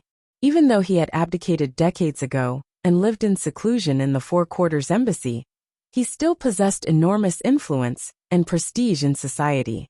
In this aspect, not even the Grand Preceptor could compare to him, and the name Duke Jiao was enough to represent everything. Father! Wang Zhen stood in the hall, his heart trembling. He had not expected his father to appear at a time like this. Just as he was about to go over, Duke Jiu shot him a glance, causing him to stop in his tracks. Grand Preceptor, long time no see. Wang Jiuling leaned on his walking stick and smiled as he looked at the palace. He then stepped forward. Duke Jiu, Duke Jiu, Duke Jiu. Seeing this old man, all of the officials in the hall, regardless of whether they were of the civil path or the martial path, respectfully lowered their heads and retreated to the sides, opening a path for Duke Jiu. Even an existence like Grand Scribe Yan Wenjiang had a serious expression on his face. He respectfully bowed and retreated to the side. As one of the founders of the flourishing Tang dynasty, Duke Jiu's influence in the imperial court was unimaginable. Many of the ministers in the imperial court had grown up listening to Duke Jiu's legends. Clack, clack. Duke Jiu held a white wooden walking stick in his hand as he slowly walked into the hall. The clear sound of his walking echoed throughout the hall. Jiuling greets your majesty. After walking several dozen feet, Duke Jiu suddenly stopped and bowed slightly. He faced the figure behind the bead curtain at the top of the hall and respectfully bowed. You've come as well. A voice came from the top of the hall. The voice was still lofty and majestic, but it carried a hint of gentleness.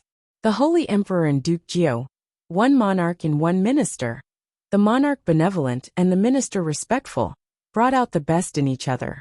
Together, they had founded the Tang dynasty for 30 years, an unprecedented flourishing era that had become a legend of the Tang dynasty. Although Duke Jiu had already resigned from his post and retired for several decades, he still carried an extraordinary weight in the hearts of the imperial court and the Holy Emperor. On the other side, the Grand Preceptor's heart sank. Although Duke Jiu and the Holy Emperor had only exchanged a few simple words, the friendship between the monarch and the minister made the Grand Preceptor's eyelids twitch. Jiuling, have you come for your grandson? The Grand Preceptor got straight to the point, his eyes extremely sharp. Yes and no. Duke Jiu smiled and said calmly. According to the laws of the Tang dynasty, all related personnel, including relatives, are to be excused during court discussions. Jiuling shouldn't be unaware of this. Of all the civil and military officials in the court, only the Grand Preceptor, the leader of the civil officials, could directly address Duke Jiuling as Jiuling. The two were both old officials of two dynasties, and they were also over 70 years old. Outwardly we do not avoid enmity, inwardly we do not avoid family. Duke Jiu smiled faintly. However, Wang Chong is your grandson.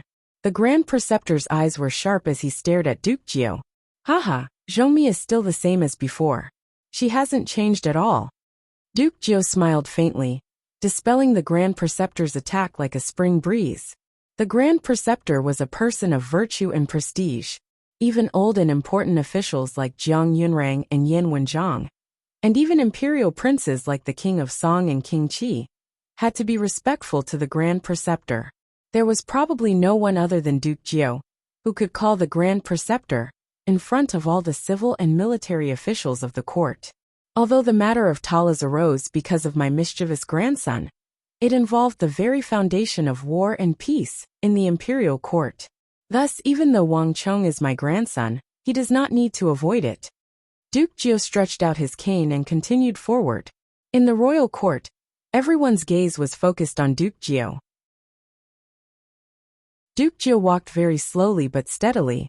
Looking at his figure, everyone felt a strange sense of harmony in their hearts. It was as if the spring rain was nourishing everything, silently merging with the entire world. The Grand Preceptor's face was ashen. This was no ordinary court dispute, but one that involved the very foundation of the struggle between civil and military officials. At a time like this, the person he least wished to see was Wang Jiuling. Jiuling also heard the Grand Preceptor's words just now. This time, Jiuling made an exception and left Four Quarters Embassy to step into the imperial court to say one thing. Seek peace through war, and peace will exist, but seek peace through peace and peace will perish. Thus, when this old subject was prime minister, when the eastern and western Turkic Khaganates invaded the border, even though we could have chosen to negotiate peace, this old subject still led the army to the Turkic steppe and routed the Turks. It was precisely because of this war that 10-some years of peace were won, and the Turks no longer dared to invade the border. The Arabs have never had any dealings with the empire. If we seek peace before a battle, the Arabs will become complacent and underestimate the Tang dynasty, leading to endless wars. Thus, for the sake of the long-term stability of the Tang dynasty, and for the sake of the people of the world, this old subject believes that it is best to reinforce Talas as quickly as possible. After saying that, Duke Jio straightened his back, flicked his sleeves and bowed respectfully. The hall was so quiet that one could hear a pin drop. Duke Jio was a virtuous and renowned minister of the Tang dynasty, the creator of a golden age. For someone of his status to speak these words was truly powerful and carried an extraordinary weight. This was not just his view on the Talas incident, but also his experience in governance that he had developed over his decades as prime minister. This was something that no one could deny. To deny Duke Jio was to deny the golden age of the Tang dynasty and its current peace. For a time, the entire hall was deathly silent while everyone revealed expressions of contemplation. Even Yan Wenzhang, Zheng Chengli, Zhou Taiqin, and the others were silent and seemed to be lost in thought. Wonderful. Beneath the pillar, the king of Song gave a long sigh of relief. Not even he had expected Duke Jio to leave Four Quarters Embassy and arrive at a time like this. The Grand Preceptor was an old minister of 2 emperors and possessed an extremely high status. Not even he, an imperial prince, had the right to speak to the Grand Preceptor. If not for Duke Jio, the matter at Talas would have been settled, and the army would have been withdrawn. The Tang dynasty's operations in the western regions would have been completely destroyed. The alliance between Arabia, Uzan, and the Western Turks would have been for naught, and all their previous efforts would have been for naught, bringing endless disasters.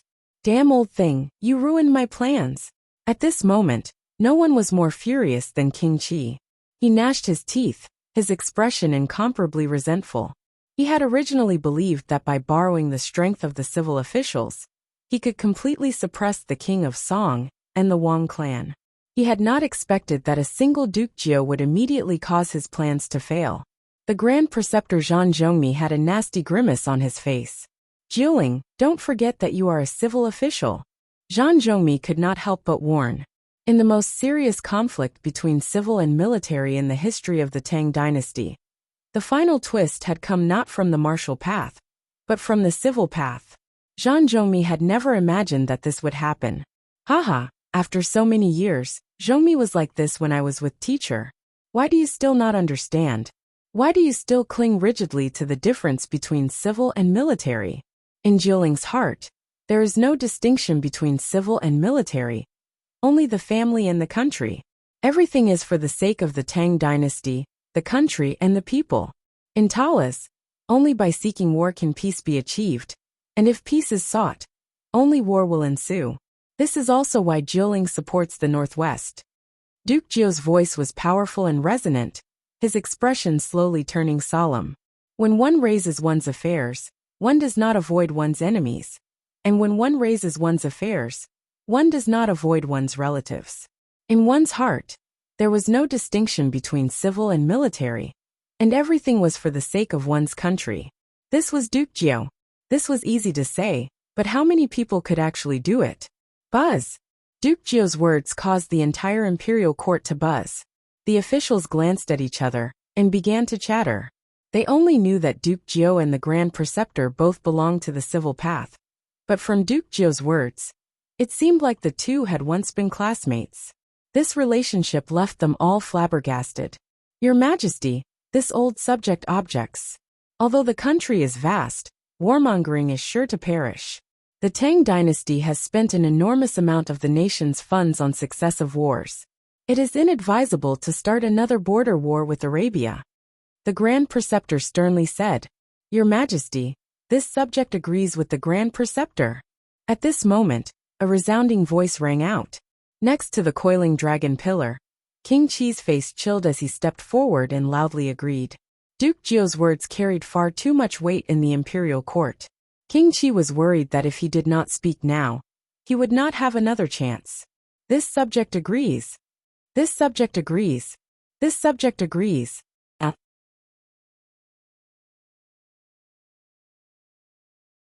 Chapter 1045. Your Majesty, this subject objects. A resounding voice resounded through the hall. The King of Song, ceremonial tablet in hand, stepped out of the ranks, his expression solemn and respectful. Your Majesty, this subject objects. Your Majesty, this subject objects. Your Majesty, this subject objects. The morale of the generals in the hall soared, and they stepped forward to respond to Duke Jiao and the King of Song. The generals and civil officials once more faced off against each other, and just when it seemed like they were about to clash, a voice rang out. Enough! We have already made a decision. At this moment, a majestic voice, like that of a god from the 9 heavens, came from behind the beaded curtains of the hall. The sage emperor had finally spoken. The King of Song, Zhangqiu Jinxiong, the two of you are fully in charge of this matter. Immediately mobilize the army to reinforce Talis. The memorials submitted by Gao Xinji and Qixi Protector General Wang Chong have all been approved. Zhangqing Li Zhou Taichin. The Bureau of Revenue will do everything in its power to cooperate. All money and grain must be delivered without delay. In addition, the other departments will do everything in their power to cooperate. It was just a few sentences, but every single one of them was like a gem. His words were powerful and resonant, and the entire world became incomparably silent at this moment. In the imperial court, the Grand Preceptor King Qi and all the civil officials were dumbfounded. No one had expected the Holy Emperor to use this method to end the dispute between civil and military officials. Duke Jiao faintly smiled, while the King of Song, Jiang Yunrang, and the other generals were ecstatic. A sovereign's words were not to be taken lightly, no matter how intense the conflict between civil and military officials was. As long as the Holy Emperor spoke, everything would be settled. This subject will carry out the decree. All the generals in the hall respectfully acknowledged the decree. As for the civil officials, no matter how unwilling they were forced to lower their heads. The Holy Emperor never lightly expressed his opinion, but once he did, there was no room for change. This old subject will carry out the decree. All the officials from the Bureau of Revenue and the civil officials acknowledged the decree. Go! That rumbling voice was incomparably majestic, like thunder, reverberating throughout the hall. Following the Holy Emperor's order, the entire Tang dynasty was like a huge war machine, operating rapidly. Soldiers responded to the summons and prepared to reinforce Talis. Walala! Not long after the Holy Emperor appeared and the imperial court made its decision, a carrier pigeon flapped its wings and soared into the sky, flying toward Anqi with astonishing speed. Several days later, the messenger pigeon landed in the city of Talis. Rumble! It was like a heavy bomb had been dropped on the city, causing massive waves to ripple through the city. Great! In Talis, all the generals had gathered, their faces red with excitement. After so many days of stalemate, the imperial court had finally decided to send reinforcements to Talis. This was the best news they had heard in a while, and even Gao Xianji was alarmed and left his seclusion. Lord Protector General, with the support of the Holy Emperor and the imperial court, will be able to take the initiative in Talis. We might really be able to defeat the Arabs. In the hall, Anqi Vice Protector General Cheng Qianli rested his hands on the table, a look of joy on his face. The imperial court had been in a stalemate for far too long, and every major decision required a long time to be passed. Moreover, this was a major victory, so it would be extremely difficult to get the imperial court to send reinforcements based on past conventions. Cheng Qianli had even begun to think about what the Anqi Protectorate Army would do if the imperial court took so long to make a decision. Indeed, it was absolutely unprecedented for the resolution to be passed so quickly. The King of Song, the Beacon General, and almost all the military officials of the court stand on our side. Even Duke Jiao has appeared, but this matter is far from optimistic. After his initial excitement, Gao Xinji calmed down and began to frown. The imperial court needs to defend far too many places. And in many places, a single move will affect the entire situation. It simply can't send many soldiers.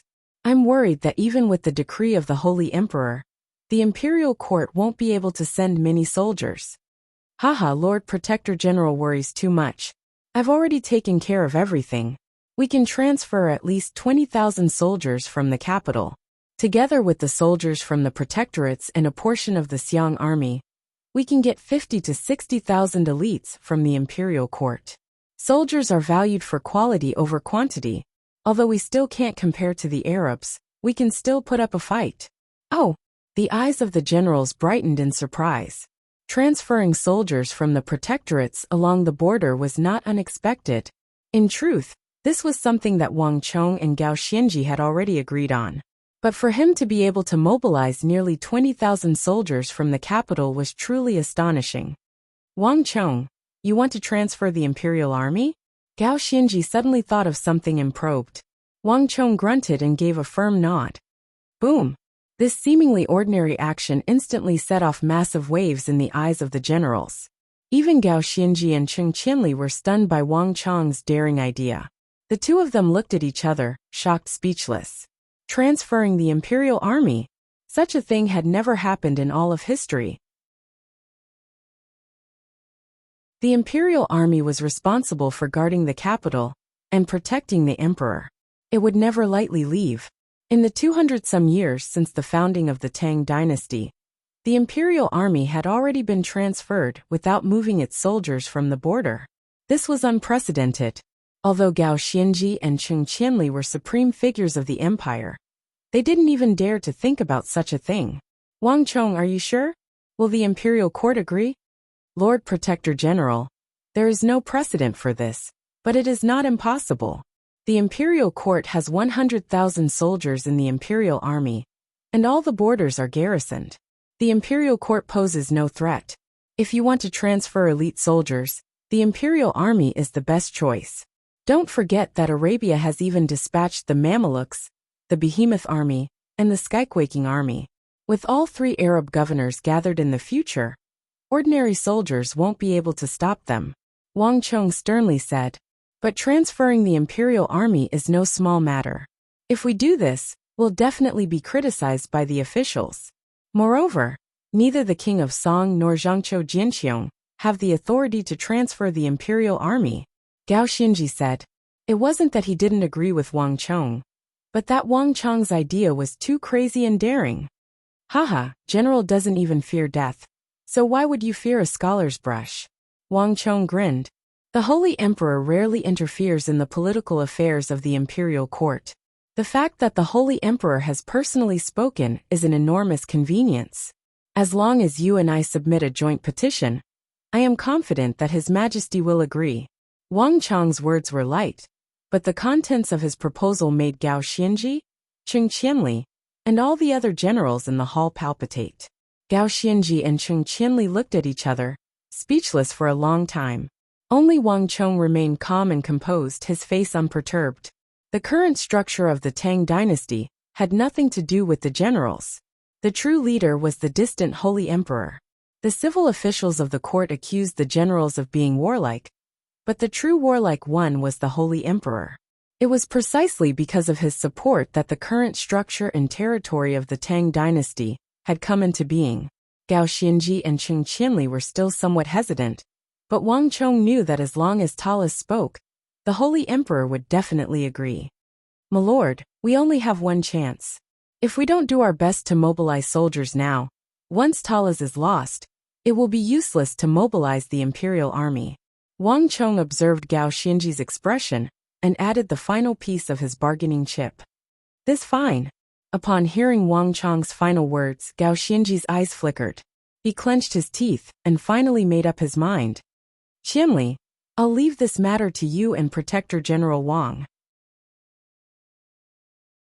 But if we do this, we'll have no path of retreat. The first part of his sentence was directed at Cheng Qianli, but the last part was directed at Gao Xianji and Wang Chong. Now that the imperial army was involved, the nature of the entire matter would be completely different. Once they were defeated, neither Wang Chong nor Gao Xianji would be able to advance in their official careers. There was no path of retreat in the first place. Wang Chong faintly smiled, not a hint of hesitation in his eyes. Everything was ready except for the east wind. For Wang Chong, there had been no path of retreat for a very long time. Flap flap. A few moments later, an eagle soared into the sky from Talas and flew toward the capital. The memorial drafted by Wang Chong, coordinated by Qing Qianli, and stamped with Gao Xianji's seal quickly flew to the capital. Just as Wang Chong had predicted, Wang Chong's request to mobilize the imperial army caused massive waves in the capital. But before the civil officials of the court could impeach him, the Holy Emperor's decree left everyone dumbfounded. Permit it. It was a simple word, but it immediately suppressed all the arguments. A potential crisis had not even erupted, but it had already been eliminated without a trace. Although the imperial army had a special status, if the Holy Emperor gave the order to mobilize them, not even the civil officials of the court could say anything. And Wang Chong had requested in his memorial to mobilize 10,000 imperial army soldiers, exactly 1/10 of the imperial army.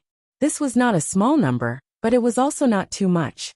It was the limit that the officials of the court could tolerate, and it would not have too great of an impact on the imperial army's duty to protect the capital. In the northwest of the capital, in a clean and elegant palace hall, a stalwart figure was seated cross-legged in meditation, his body exuding an aura that was like a tide. Behind him, a wood steel saber, more than 7 feet long, stood unmoving, accentuating the man's imposing figure. If one looked carefully, one would see that both the seated man and the 7-foot-long Wuxia steel saber were floating in the air. Anyone who could float in the air was at least a brigadier general, quasi-commander-in-chief of the imperial army, Zhao Fengchen.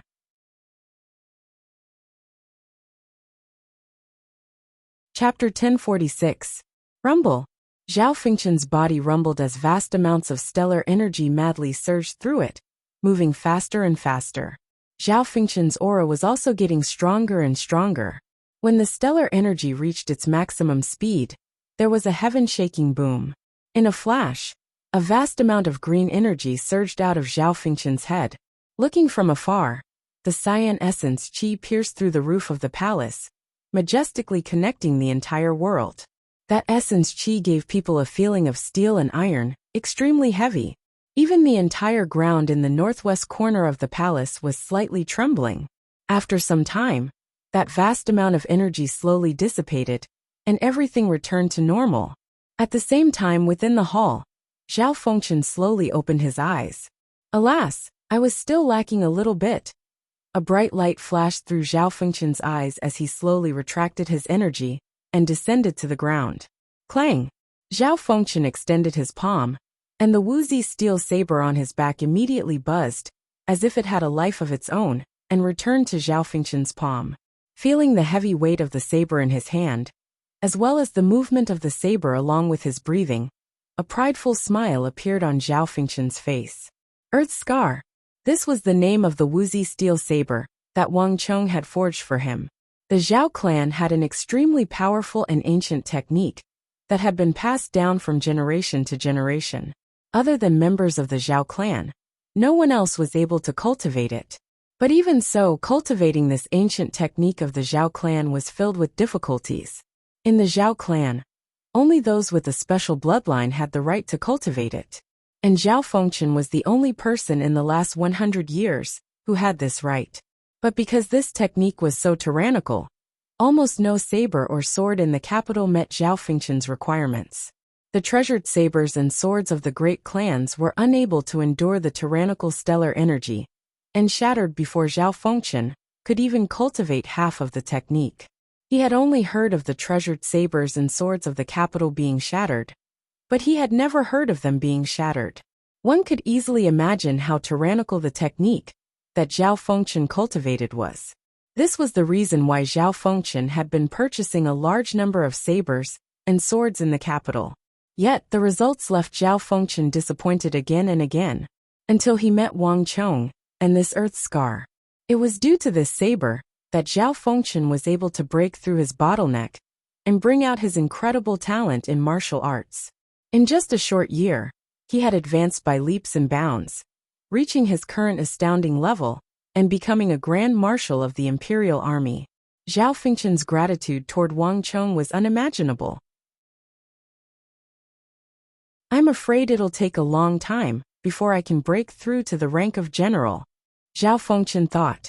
He had reached the brigadier general level a long time ago, and after that, he had put all his strength into breaking into the great general level.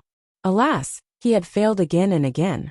The gap between a great general and a peak brigadier general didn't seem very large, but Zhao Fengchen was well aware that reaching the great general level wasn't that simple. It wasn't something that could be achieved through hard work or thick stellar energy. Flap flap. As he was thinking, he suddenly heard the flapping of wings. With a single thought from Zhao Fengchen, pung!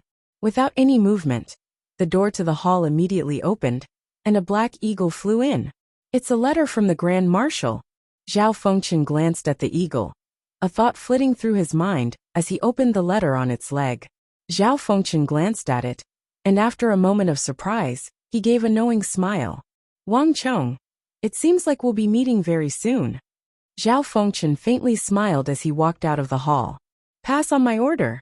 All soldiers of the Xuanwu army, prepare to move out. A moment later, following Zhao Fengchen's orders, the most unique unit of the 100,000 Imperial Army soldiers in the royal capital began to move. Rumble. Several hours later, the west gate of the Imperial Palace, the two doors that had never been opened before, suddenly opened with a loud bang. Immediately after, the earth trembled like sifting chaff, as if many invisible giant hands were hitting the ground. In the blink of an eye, a black tide surged out from behind the massive gate, the tens of thousands of black-armored Imperial soldiers howling out. Unlike the other Imperial soldiers, the armor of this unit was of a different design. It exuded a dignified, solemn, and incomparably heavy aura. Each set of armor seemed to be at least twice as heavy as the other Imperial soldiers. Just wearing this set of armor would require an enormous amount of energy, and there was no need to even mention fighting. But these black-armored Imperial soldiers seemed to feel nothing. Rumble. 8,000 black-armored Imperial soldiers rode out of the gate. At that moment the world fell silent. Birds and beasts disappeared, and even the bugs on the ground seemed to bury themselves, not daring to make a sound. How come I've never seen this Imperial army before? What a powerful aura. These fellows are very formidable. Shh. Don't say anything. Can't you see the look in their eyes? The peddlers and commoners who saw this sight cried out in alarm, and began to back away. After living in the capital for so long, everyone knew the Imperial army of the Imperial Palace like the back of their hands. But no one had ever seen this unit of the Imperial army before. They had never even heard of it before. But despite the clamor of the crowd, the 8,000 black-armored Imperial soldiers maintained absolute silence. As they advanced, not a single sound could be heard other than the galloping of their horses. Bzzz. In just a few moments, the 8,000 black-armored Imperial soldiers had vanished from the city like ghosts. At the same time, on the Imperial Heaven Pillar Mountain, 100 li from the capital, Rumble. At the back of the mountain, a hidden stone door opened. A moment later, an army of more than 4,000 people slowly walked out of the mountain. These 4,000 soldiers had pale faces, but their bodies exuded a storm of energy that was as sharp as an unsheathed sword. If one were to look carefully, one would discover that with every step those people took, they would leave behind deep blade and sword scars. Moreover, these 4,000 soldiers all had the same aura. It was clear that they were undergoing the same training and cultivating the same technique. The 4,000 soldiers all had the same expression on their faces, as if they were one person, and they exuded an indescribable, intimidating aura. It didn't take long for all 4,000 soldiers to gather and remain motionless. Soldiers are trained for 1,000 days to be used in a single moment. I presume that all of you understand what today represents. Wang Chong's little uncle Wang Mi stood at the stone door, his eyes sweeping over the faces of the soldiers. 8 months have passed. Now is the time for all of you to come out and test your skills. It is time for all of you to show the world and the enemy your abilities. Do you understand? The loud and clear voice resounded in the air above the entire mountain. Yes. The 4,000 soldiers got down on one knee and lowered their heads in unison. Bzzz. Buzz. The air trembled, and in the instant that the 4,000 people shouted, their auras merged together like 100 rivers flowing into the ocean. And above the 4,000 soldiers, the essence chi converged and formed the phantom of a huge broadsword over 10 zhang tall.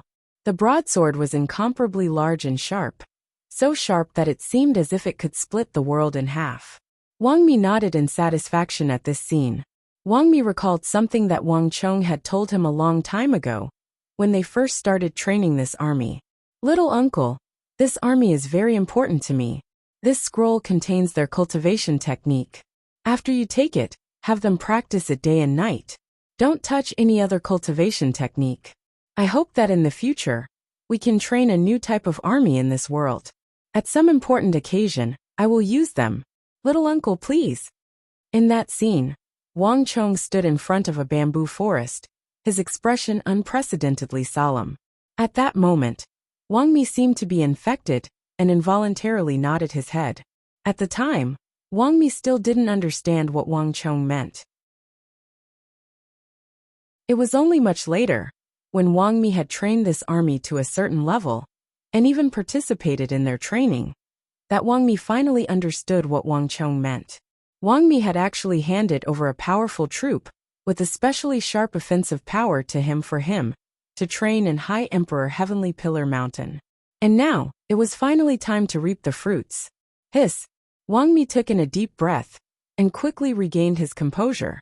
Prepare armor for them. In 3 days prepare to set out. Wang Mi said without turning his head.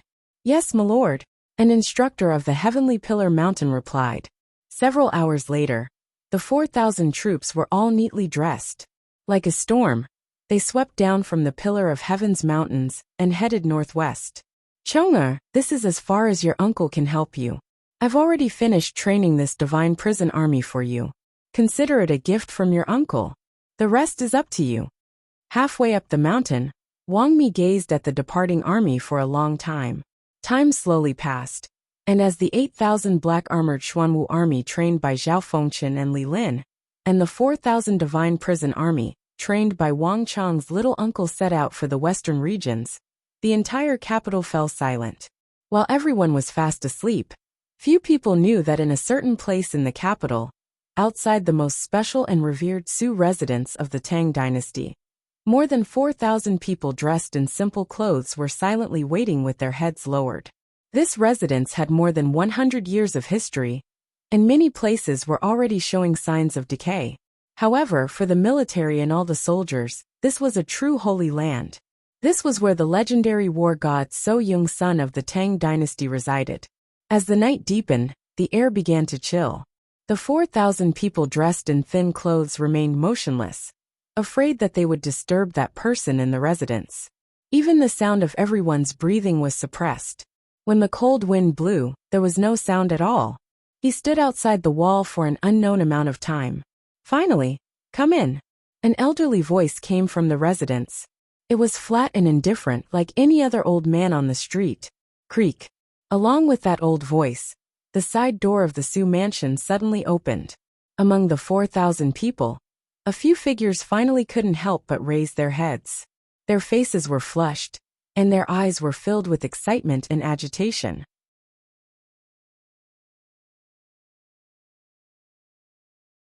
Chapter 1047. Translator. Endless Fantasy Translation Editor.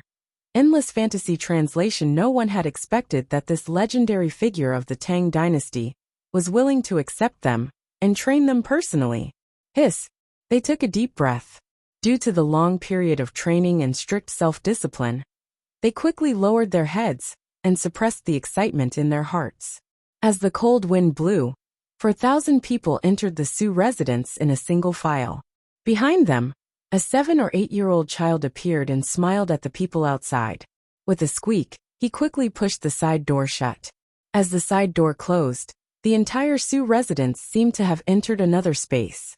The aura of the 4,000 people instantly disappeared, as if no one had ever entered. Senior brother, I've helped you a lot. Don't forget to thank me when you return from the western regions. Under a huge locust tree in the Su residence, the child Xiao Jianjian, who had stood by when Wang Chong and So Yung-sun played chess, and who was also So Yung-sun's personal disciple, smiled at the sky. Then, he loosened his hands, and a falcon with golden wings suddenly soared into the sky and headed west. This falcon, which Wang Chong had asked the eagle to bring to him, was finally put to good use. The war drums rumbled. The Holy Emperor's order was like an invisible catalyst, driving the enormous war machine that was the Tang dynasty into operation. Under Wang Chong's planning, the palace, the pillar of Heavenly Emperor Mountain, and the Su residents continued to train unprecedented peak troops. Under the push of Zhangqiu Jianxiong and the King of Song, the two important officials of the court, the Ministry of War also quickly passed one decree after another. With the Holy Emperor's endorsement, these orders flew in all directions at an extremely fast speed to the various border protectorates. Anong, Anbei, Longxi, Annan, several important military locations of the Tang dynasty were all mobilized. In this regard, Zhangqiu Jianxiong and the King of Song adopted Wang Chong's suggestion in their private messages. Quality was more important than quantity. All the protectorates would work together to send their elite soldiers and top-notch generals to reinforce Talas and resist the Arabs. To Wang Chong's surprise, the protectorates that had always resisted, discounted, or paid lip service to him were surprisingly cooperative this time. It's about time. Sealy, the imperial court has already issued an edict. This time, we are being mobilized according to the edict. Remember, if the lips die, the teeth will feel the cold. The two protectorate armies led by Gao Xianji and Wang Chong are the front lines of the resistance against the Arabs, the largest line of defense. If they fail, our Big Dipper army will be the first to bear the brunt. So, no matter what grudges our Big Dipper army had with Wang Chong in the past, I need you to put them aside for now and cooperate fully. In front of Big Dipper City's checkpoint, Geshu Han had a solemn expression on his face. He was armed to the teeth, his entire body as imposing as a god. Great General, be at ease. This general understands. Wang Sili got down on one knee and bowed respectfully in front of Geshu Han. Behind him were 4,000 soldiers of the Divine Martial Army, their auras as vast as mountains, or as sharp as unsheathed swords, as well as 3,000 elites handpicked from the Big Dipper army. Even though they were elites, every single one of them had been through countless battles, and they were the cream of the crop of the Great Tang. Very good. For this operation, we will step onto the plateau and attack with all our might. Once this battle is over, you will lead the army and leave to reinforce Talas. There is no need to report this. With these words, Geshu Han's right hand pressed down on the sword at his waist. With a clang, he unsheathed the sword and pointed it to the west, toward the towering Uzum Plateau. In that moment, Geshu Han's aura was as tough as steel, his eyes filled with disdain. Move out! Following this clear and melodious voice, dark clouds gathered in the sky, and a strong gale descended, crashing against the majestic walls of Big Dipper City, producing a deafening boom. In Nei, war horses neighed, and for the first time, the gates of Big Dipper City were completely opened. The 20,000-some elites of the Big Dipper army poured out like a tide toward the north. Boom! The horn resounded over the plateau. Long before the Big Dipper army had left the city, in the northeast of the Great Tang, in Yuzhou, 6,000 Yuzhou soldiers were galloping from the northeast to the northwest like a thunderous clatter of steel. Of all the protectorates of the Tang dynasty, the one with the least pressure and leisure was probably the Anong Protector General, Zhang Shogui. Even when mobilizing soldiers, Zhang Shogui did so openly and without the slightest misgivings. Yuzhou was a very complicated place. It bordered the Shi, the Khitans, the Western Turkic Khaganate, the powerful Yun Gaesaman, and the Goguryeo Empire. But the one with the greatest advantage was not the numerous factions, but the Anong Protectorate Army and the Yuzhou cavalry led by Zhang Shogui. Zhang Shogui, as the number 2 figure of the Holy Emperor's generation in the Tang dynasty, just this name was enough to suppress the northwest and make no one dare to act rashly. Even someone as ambitious and powerful as Yun Gaesaman could only stand on the high walls of Baisa City and sigh, gallop. As the 6,000 Yuzhou cavalry galloped away, 2 figures, one tall and one fat, silently watched. One was Baizhen Tuolyuo, and the other, Anyaoyuoshan. Anyaoyuoshan had a complicated look in his eyes as he watched these elite soldiers leave. Anyaoyuoshan had risked his life on this journey to the capital. His best brother, Ashina Sugan, had died at that person's hands, and even he himself had almost died there. And even now, Anyaoyuoshan had no idea what was going on. Why did that disciple of ministers and generals, whom he had never met, feel such loathing for him? As if there was a blood feud between them. Is it possible? Anyaoyuoshan's eyes flashed as he hesitated. His hands clenched into fists several times, and then dropped down several times. Impossible. Before Anyaoyuoshan could say anything, Baizhen Tuolyuo interrupted his thoughts. You know Lord Protector General's style. No one would dare to play any tricks. Just endure a little longer. Because when the time is right, we really will be able to. Rumble. On the plateau, the grass trembled and the wind roiled. As the soldiers of the Tang dynasty were surging toward Qixi and Anxi, black torrents of steel were surging over the towering Uzun plateau.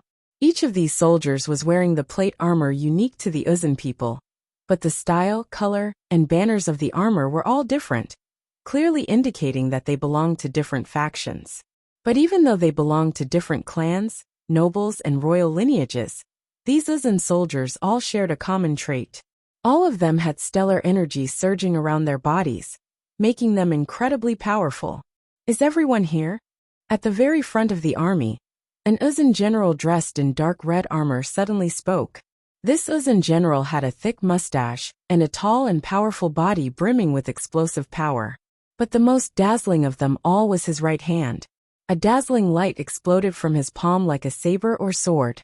If one looked carefully, one would realize that this person was rather similar to the Dayan Mangpoch that Wang Chong had killed. Dayan Ersongrong. I didn't think that the Dayan clan would summon you back in order to reinforce Daluan Ruozan. A voice came from the other side. An Uzun general in his 30s, two large Uzun scimitars crossed on his back, was riding a pure black steed with glossy fur toward Dayan Ersongrong. Didn't the Dali clan summon you back from the Great Snow Mountain Temple as well? Dayan Ersongrong indifferently said to Dali Nisei. Let's not talk about that. Even the Great Snow Mountain Temple was alarmed by the black corrosion of the sun otherwise. The temple would not have allowed so many of us to leave and return to our clans. The galloping of war horses came from the other side.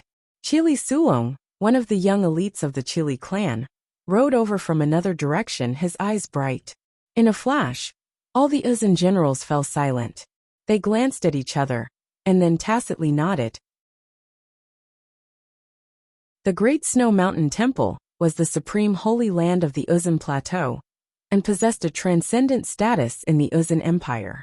Although the Divine Temple did not participate in secular wars, it was inextricably linked to the Dusong, Dayan, Chili and Dali clans, as well as other ancient great clans. Every year, each great clan would have a certain quota. They would send their most outstanding youths to the Great Snow Mountain Holy Temple to participate in the trial. Only those who passed the examination had the right to enter the Great Snow Mountain Temple and learn martial arts from the Grandmasters of the Outer Temple. The Great Snow Mountain Temple was divided into the Outer Temple and the Inner Temple. The Inner Temple was the true temple, the place where the sacred monks cultivated.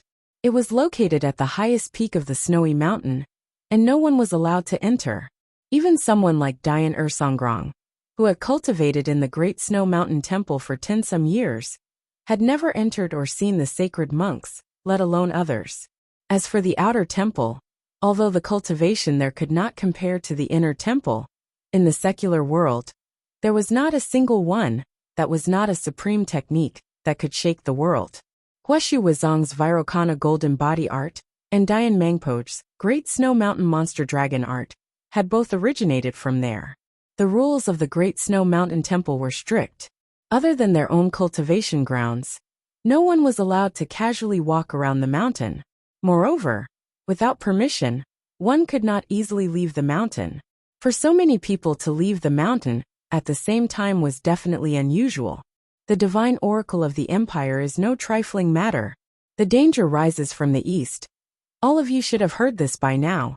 Talas is currently being waged, and all of you should know why your clans have summoned you back.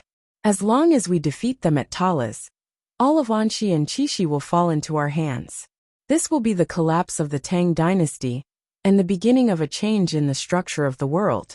Only by defeating the Tang dynasty and completely disintegrating them can we avoid the calamity of the divine oracle. Only then will all the great clans be spared.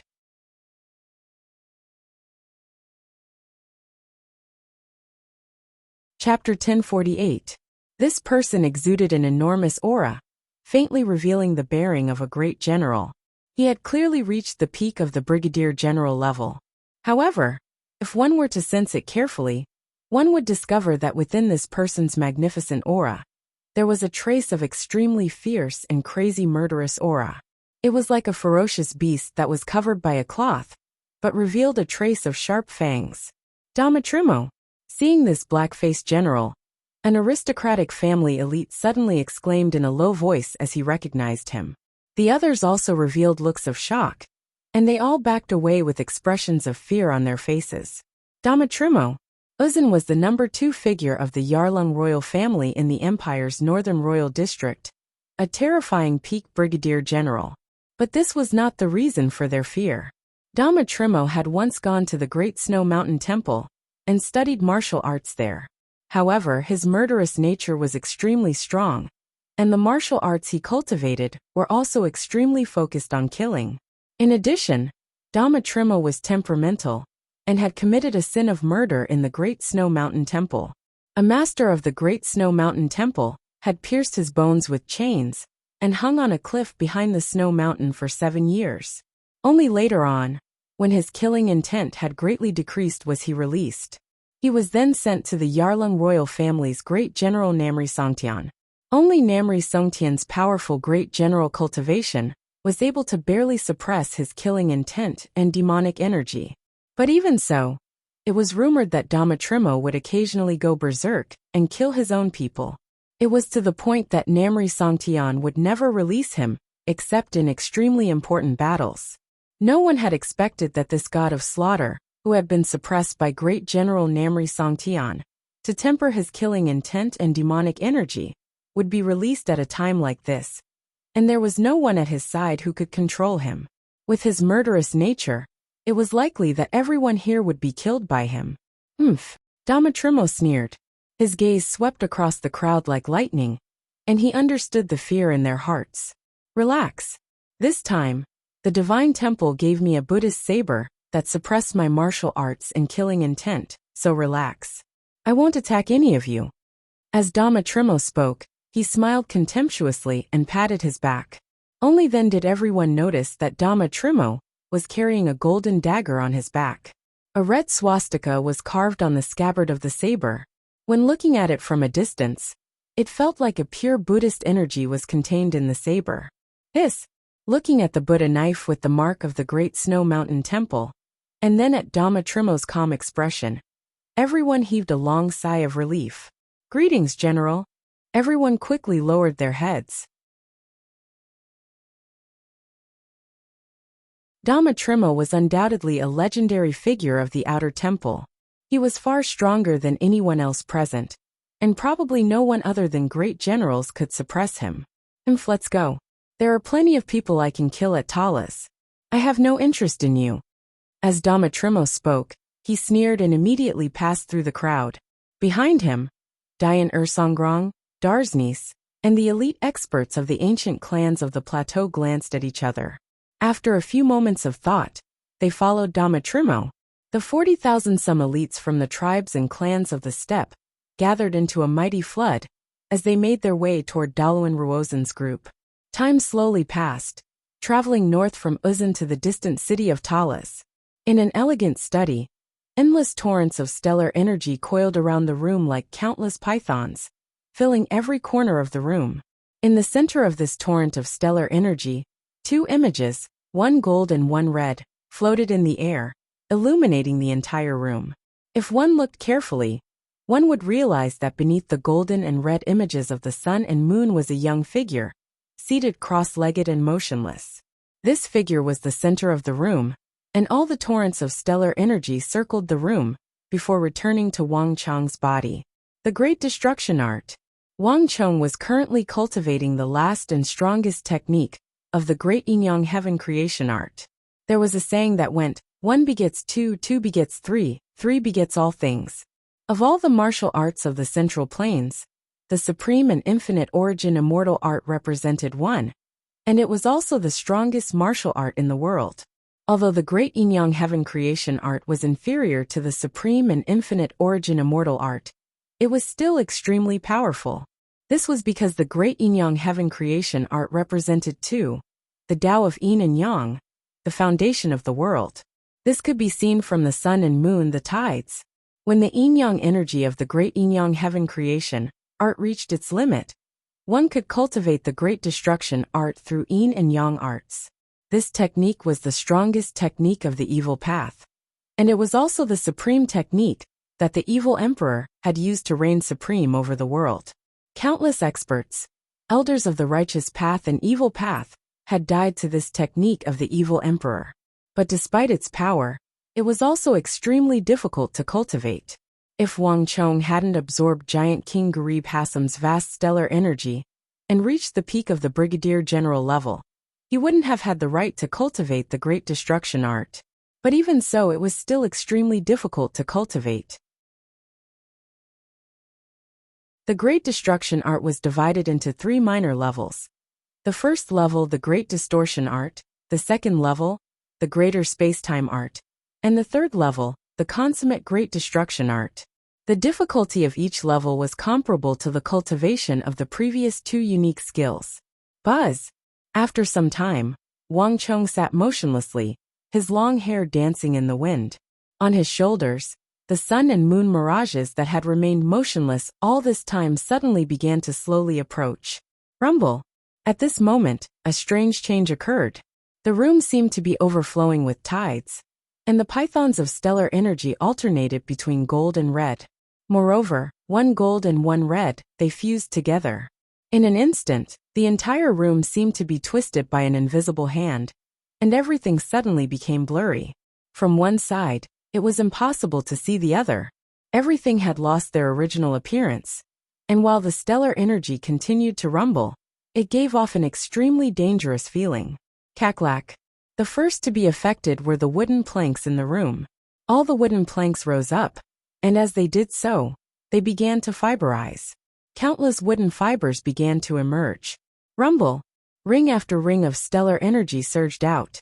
In the blink of an eye, the wooden planks in the room immediately transformed into thousands upon thousands of wooden fibers, which were drawn into the torrent of stellar energy. As the stellar energy circulated, the entire room rumbled and spun. Pop-a-pop. Soon after, the porcelain cups in the room began to shatter. These exquisite porcelain pieces, that had clearly come from the Central Plains, exploded into the finest white porcelain powder, which, along with the wooden fibers, were swept into the roiling flood of stellar energy and began to spin. After the porcelain, the wooden table, and bookcase in the study all vanished, reduced to powder as the pythons of stellar energy began to spin through the room.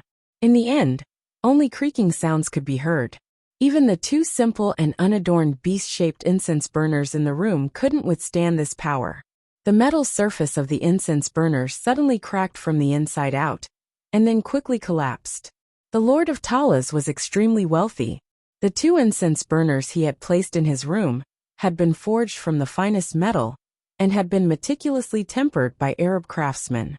Not even the precious swords and sabers of Arabia could leave even the faintest marks on the incense burners. But under the effect of Wang Chang's stellar energy, the metal was completely shattered into tiny particles that scattered into the air. But this was not the end. The pressure in the room was getting stronger and stronger, and the energy emanating from Wang Chang's body was increasing in intensity. The images of the golden and red sun and moon were growing brighter and more dazzling. Swish! Above Wang Chang, a black spatial fissure appeared in the distorted space, and then a second, a third. Each black fissure was like a gaping mouth that led to a dreadful abyss. Bang! Suddenly, a strange aura flashed through the room. It was like a bolt of lightning had struck a storm. In a flash, all those spatial fissures vanished and were obliterated. Even the violent currents of stellar energy in the room dissipated in an instant. Bzz.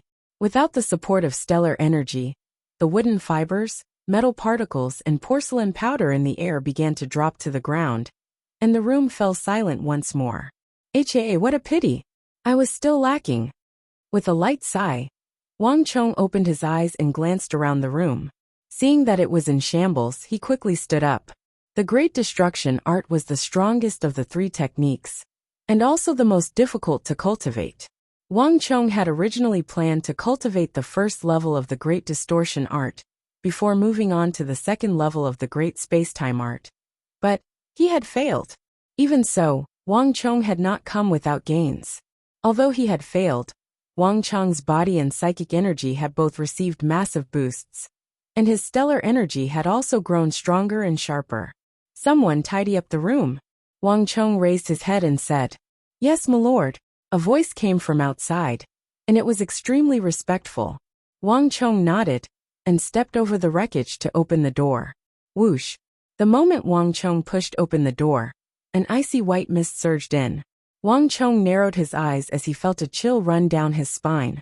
The weather is getting colder and colder, Wang Chong quietly said to himself. Dark clouds covered the sky over Talas, and the air was cold. Although it was still far from the time for snow to fall, Wang Chong could already sense that the temperature was beginning to drop. Many places in Talas had begun to light stoves to drive away the chill. Bang!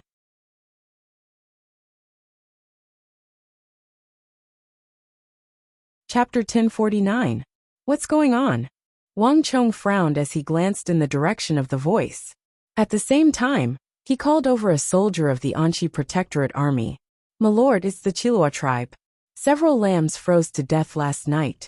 The Chilua tribe says that it's inauspicious for lambs to freeze to death before winter, so they're all clamoring to leave. The Anchi Protectorate Army soldier reported. The Anchi Protectorate Army had been rooted in the western regions for many years, and the majority of its soldiers knew a little of the Hu language, so they had some understanding of the various tribes of the western regions. When Wang Chong had led his soldiers to Talas, he had left the coordination of the tribes of the western regions to the Anchi Protectorate Army. Lambs froze to death? Wang Chong's brow creased. We also find it strange. Lambs freezing to death shouldn't be too big of a deal, but the Chilua tribe has always valued lambs. They say that lambs are cared for by their mothers, so they normally wouldn't freeze to death. In the past, lambs have always been able to survive, with only 2 or 3 of them occasionally freezing to death. But this year, before it even started snowing, 10 some lambs have already frozen to death. The Chilua tribe says that this isn't a good omen. The Anchi Protectorate Army soldier at the gate lowered his head and bowed. Wang Chong's brow furrowed even deeper, a thought flitting through his mind. Some things were becoming clearer and clearer. But Wang Chong said nothing. How do you intend to deal with this matter? Wang Chong asked. This was a crucial period of war, and the tribes of the western regions were responsible for supplying the Chishi Protectorate and the Anchi Protectorate Army. They could not be allowed to leave now. If the Chilua tribe was allowed to leave, the other tribes would begin to clamor to leave as well. This would have a massive effect on the Chishi Protectorate and the Anchi Protectorate Army. General Chung has already taken Ferganan Chief Banahan to deal with this matter. Banahan has a great reputation in the western regions, so he should be able to quickly settle this matter. The Anchi Protectorate Army soldier said. When Wang Chong heard this, he nodded slightly. His furrowed brows relaxed. It seemed that Gao Xianji had also realized the seriousness of this matter, just like himself. Therefore, he had specially sent Chung Qianli and Banahan. With the help of these 2 important figures, the problem of Chilua tribe should be solved quickly. Tell General Chung that if something like this happens again in the future, tell all the tribes in the western regions that the Tang dynasty will give extra compensation to all the cattle and sheep that freeze to death. Wang Chong said. Yes, my lord. The Anchi Protectorate Army soldier froze for a moment, but he quickly came to his senses and bowed before swiftly departing. The Anchi Protectorate Army and the Qixi Protectorate were currently in charge of their own forces. But for the sake of better communication and coordination, both sides had dispatched their own soldiers to assist the other. The Anqi Protectorate army soldier, standing in front of Wang Chong's door, had been sent by Gao Xinji to Wang Chong.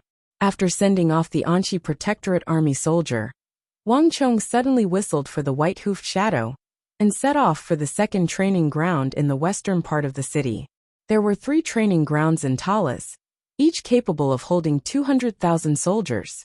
The first training ground had already been occupied by the Wuxian cavalry, and the second training ground had been used by Wang Chong to train one of the most unique types of soldiers in Talas.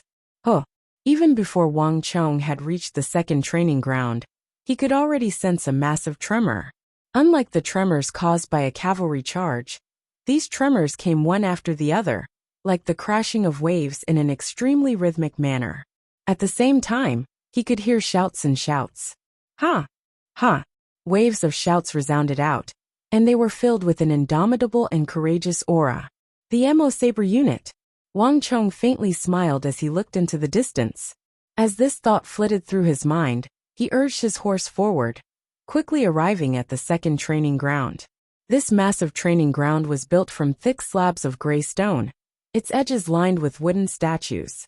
On the training ground, an elite army of nearly 10,000 soldiers was divided into 3 long human walls, all of them diligently training. Each soldier wielded a thick metal cudgel more than 7 feet long, and all of them were repeatedly practicing. There were only 3 simple movements: hack, slash, and sweep. Although the movements were simple, when 10,000 elite soldiers used the same movements, they exuded an aura that could topple mountains and overturn seas. Ha! Ha! All the soldiers were red in the face and drenched in sweat as they repeatedly swung, sheathed, and unsheathed their sabers. These simple movements required all their strength. My lord, upon seeing Wang Chong, the king of Gongka, Shi Yuanqing, and Lu Shi all came forward to welcome him. The Mo Saber unit has begun to take shape. My lord, please inspect it. The 3 of them looked at Wang Chong with eyes brimming with respect. The Mo Saber unit had been Wang Chong's idea, and Gao Xinji had strongly approved of it. Moreover, he had ordered the entire Anqi Protectorate army to cooperate with him. Under the influence of the 2 protector generals, all the soldiers were extremely focused on this matter and trained day and night. But only Wang Chong had the right to judge how well they had trained. Wang Chong said nothing, his gaze slowly sweeping over the training ground. Even he had to admit that the army trained by Shi Yuanqing, Lu Shi, and the king of Gongka was doing far better than he had imagined. Shi Yuanqing and Lu Shi were veteran generals of the Anqi Protectorate army and extremely experienced. With the 2 of them working together, the Mo Saber unit had taken shape much faster than he had imagined. But Wang Chong did not lightly speak. A moment later, bang! Under the stunned gazes of Shi Yuanqing, Lu Shi, and the king of Gongka, Wang Chong suddenly turned around and unleashed a tsunami of energy. In a flash, the air boomed as this enormous energy seemed to take physical form, enveloping the entire training ground and slamming into the Mo Saber unit. Whoosh! In the corner closest to Wang Chong, a group of unprepared Mo Saber warriors, who were in the middle of training, instantly fell into chaos. With Wang Chong's current level of martial arts and his formidable psychic energy, no ordinary Mo Saber unit could endure this sort of pressure. Under the influence of Wang Chong's energy, the training of the Mo Saber unit was immediately disrupted and began to collapse like dominoes. But a moment later, just when the 10,000 Mo Saber warriors were about to be routed, the situation suddenly changed. The 10,000 Mo Saber warriors had been fighting on their own, but under the stimulation of Wang Chong's energy, they seemed to awaken. The auras of the tens of thousands of Mo Saber warriors flowed into the sea, fusing together into a steely aura that was even more terrifying than Wang Chong's. Rumble! A second later, this enormous energy crashed into Wang Chong's energy. In an instant, the earth trembled, and the air above the entire second training ground emitted a heavy steel-like roar. Nay! With a neigh, the white-hoof shadow beneath Wang Chong staggered back several steps. My lord, Shi Yuanqing, Lu Shi, and the king of Gonka were alarmed and hurriedly urged their horses forward. I'm fine. Wang Chong waved his right hand, stopping them before they could rush over. As he looked at the 10,000 Mo saber units chi that had fused together like an impenetrable fortress, Wang Chong's eyes shone brightly, and a joyful smile appeared on his face. The most powerful aspect of the Mo saber unit was not their individual martial strength, but rather the fusion of their chi, forming an indestructible and sharp line of defense. They were both an impenetrable fortress and a forest of blades and swords. The auras of 10,000 warriors merged into one. That kind of indomitable and unstoppable momentum was the reason why they charged and broke through enemy lines on the battlefield and were invincible. Behind him, Shi Yuanqing, Lu Shi, and the king of Gonka clearly understood, and they began to contemplate the massive training ground. When Gao Xianji and Wang Chong had first issued this order, the three of them had also been puzzled as to why they needed to form this army, especially when they were so short on soldiers. But now, no one had any doubts. Even Shi Yuanqing, Lu Shi, and the others felt that this enormous aura was enough to change the course of the battlefield. Do you see? In the future, train in this direction. Spirit, energy, mind, and strength. This is the essence of the Mo saber unit. Wang Chong sternly said. This general understands. The three replied in unison. Without another word, Wang Chong urged his horse to charge into the ranks of the Mo saber unit and inspect them one by one. Hold the hilt 1 foot from the hilt with your left hand and 3 feet from the hilt with your right. Only in this way can you display the full power of the Mo saber. In addition, when you slash, make your waist and thigh as one. You must not only use stellar energy, but also the strength of your entire body. Yes, your subordinate understands. Your movements are wrong. When you raise the saber over your head, your arm is not completely straight, but you should hold back some strength. This is a process of accumulating strength, just like a mechanism. If you are too straight, you will use the same move and lack flexibility. Yes. Wang Chong slowly rode through the Mo saber unit, correcting the movements of the Mo saber soldiers. This was a new type of soldier, and there was no precedent for it. In this aspect, only Wang Chong could correct them one by one. Behind him, the king of Gonka, Shi Yuanqing, and the others also understood the uniqueness of this unit and listened attentively, committing it to memory. General Shi, General Lu, time is limited, and the Mo saber unit doesn't have much time to train. I hope that you will firmly remember the important points I just told you. I will leave this task to you. I believe in you. My lord, be at ease. We will do our best. The three said in unison. Whoosh! Just as they were speaking, an eagle suddenly flew down from the sky, heading in Wang Chong's direction.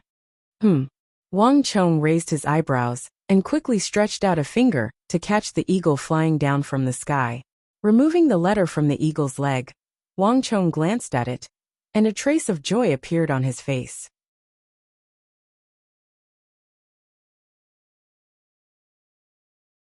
Chapter 1050. At this moment, Wang Chong felt much more relaxed. The letter had been sent by the king of Song and Zhangqiu Jinxiong in the name of the Bureau of Military Personnel.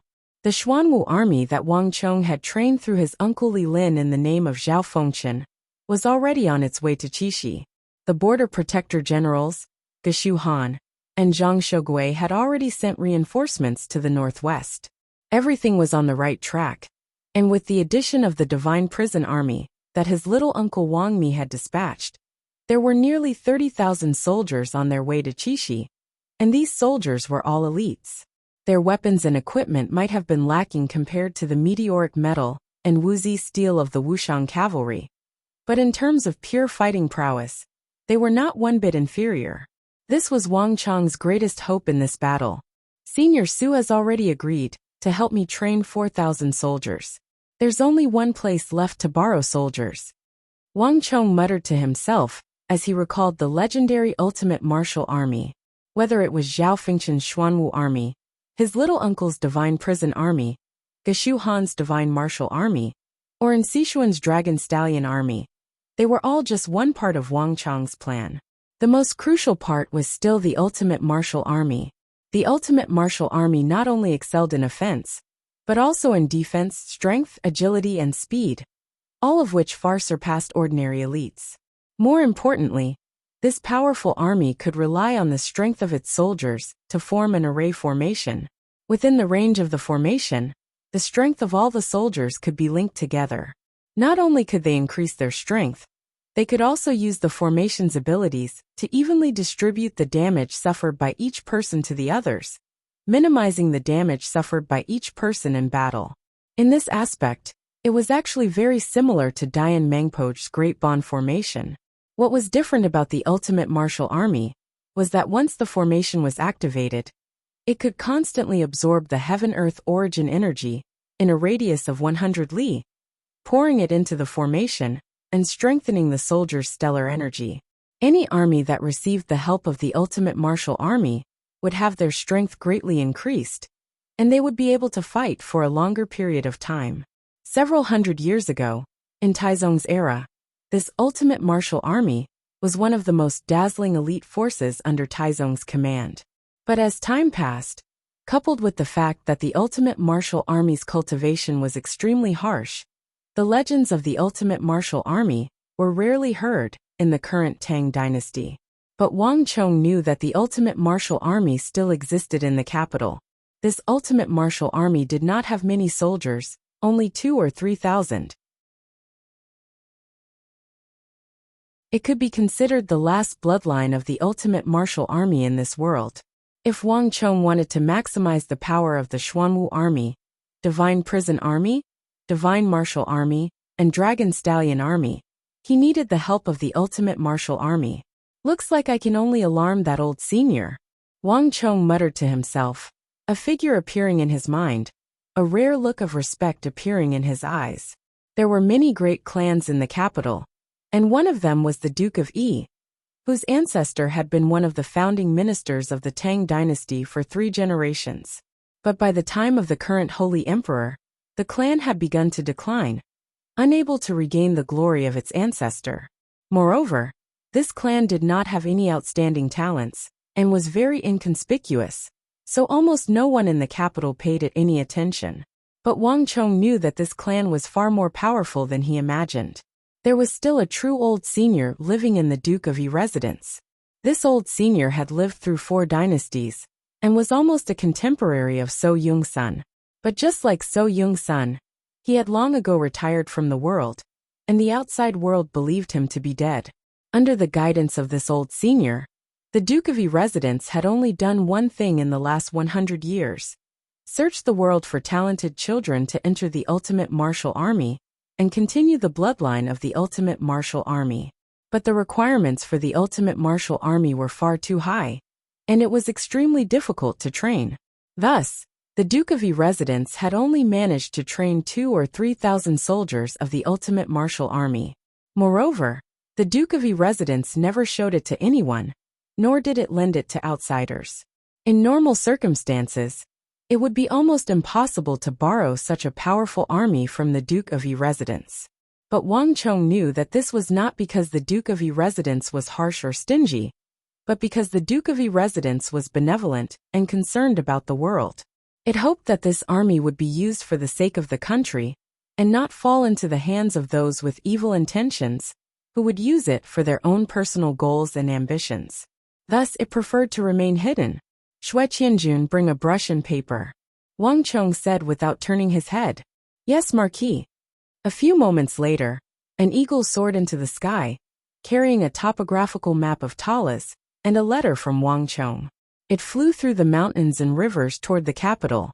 In the southwest of the imperial city, the capital of the Tang dynasty, an ancient estate stood, shaded by trees. On the gate of the estate were 3 large words carved in gold: Duke of Yi residence. The Duke of Yi residence was far from the only noble clan with illustrious ancestors that had gradually declined in later generations. The Duke of Yi residence was only one of them. As the talents of the Duke of Yi residence dwindled, it gradually declined. In recent times, The Duke of E residence had even moved its residence to the most remote part of the southwest, completely moving away from the places where the other great clans and dukes resided, making it stand out in the capital. Walala! An eagle suddenly descended from the sky and flew into the Duke of E residence. Swoosh! Before the eagle landed, a figure suddenly flew out from a hidden corner of the seemingly calm and relaxed Duke of E residence. With a wave of his hand, he grabbed the eagle with lightning speed and landed gracefully. Patriarch, there's a letter. Passing through the alleyway, this hidden expert of the Duke of E residence quickly entered the hall. He strode to the front of the hall, bowed, and handed over the letter in his hand. There was a middle-aged man in his 40s or 50s in the hall. He had a long beard, and his face was rosy. When he saw the letter, he quirked an eyebrow, and it was clear that he was a little surprised. What's going on? Our Duke of E residence has no contact with the nobles in the capital. How could we have received a letter? Are you sure you didn't make a mistake? The middle-aged man said in a deep voice. Patriarch, there's no mistake. It is indeed someone from our Duke of E residence. The hidden expert said respectfully. The middle-aged man hesitated for a moment before he finally took the letter from the guard. This is a letter from Talus. How is this possible? The moment the middle-aged man saw the postmark on the back of the letter, his body trembled, and his pupils shrank as if he had been pricked by a needle. Impossible. The middle-aged man's mind was in turmoil. He had heard about the incident at Talus, but the Duke of E residence had always kept a low profile and rarely interacted with the great clans of the capital. He simply could not understand how this matter had anything to do with the Duke of E residence. The middle-aged man quickly skimmed through the letter. When he finished reading, his breathing became ragged, his entire body in chaos. Holding this simple letter and a map of Talus, the middle-aged man fell into a long period of thought.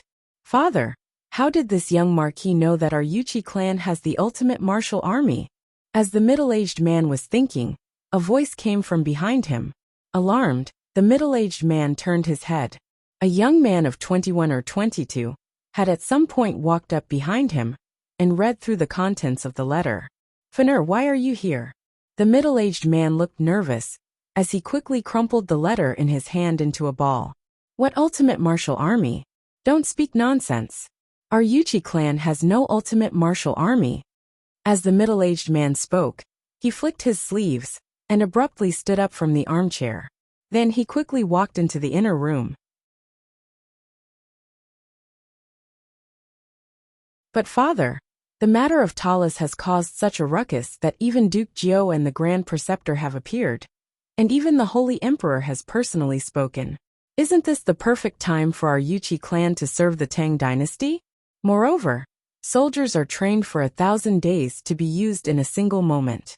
Hasn't our Yuchi clan trained the ultimate martial army generation after generation for this day? Otherwise, what would be the point of all this painstaking training? Yuchi-fan panicked and spread out his arms in front of his father. Bastard thing.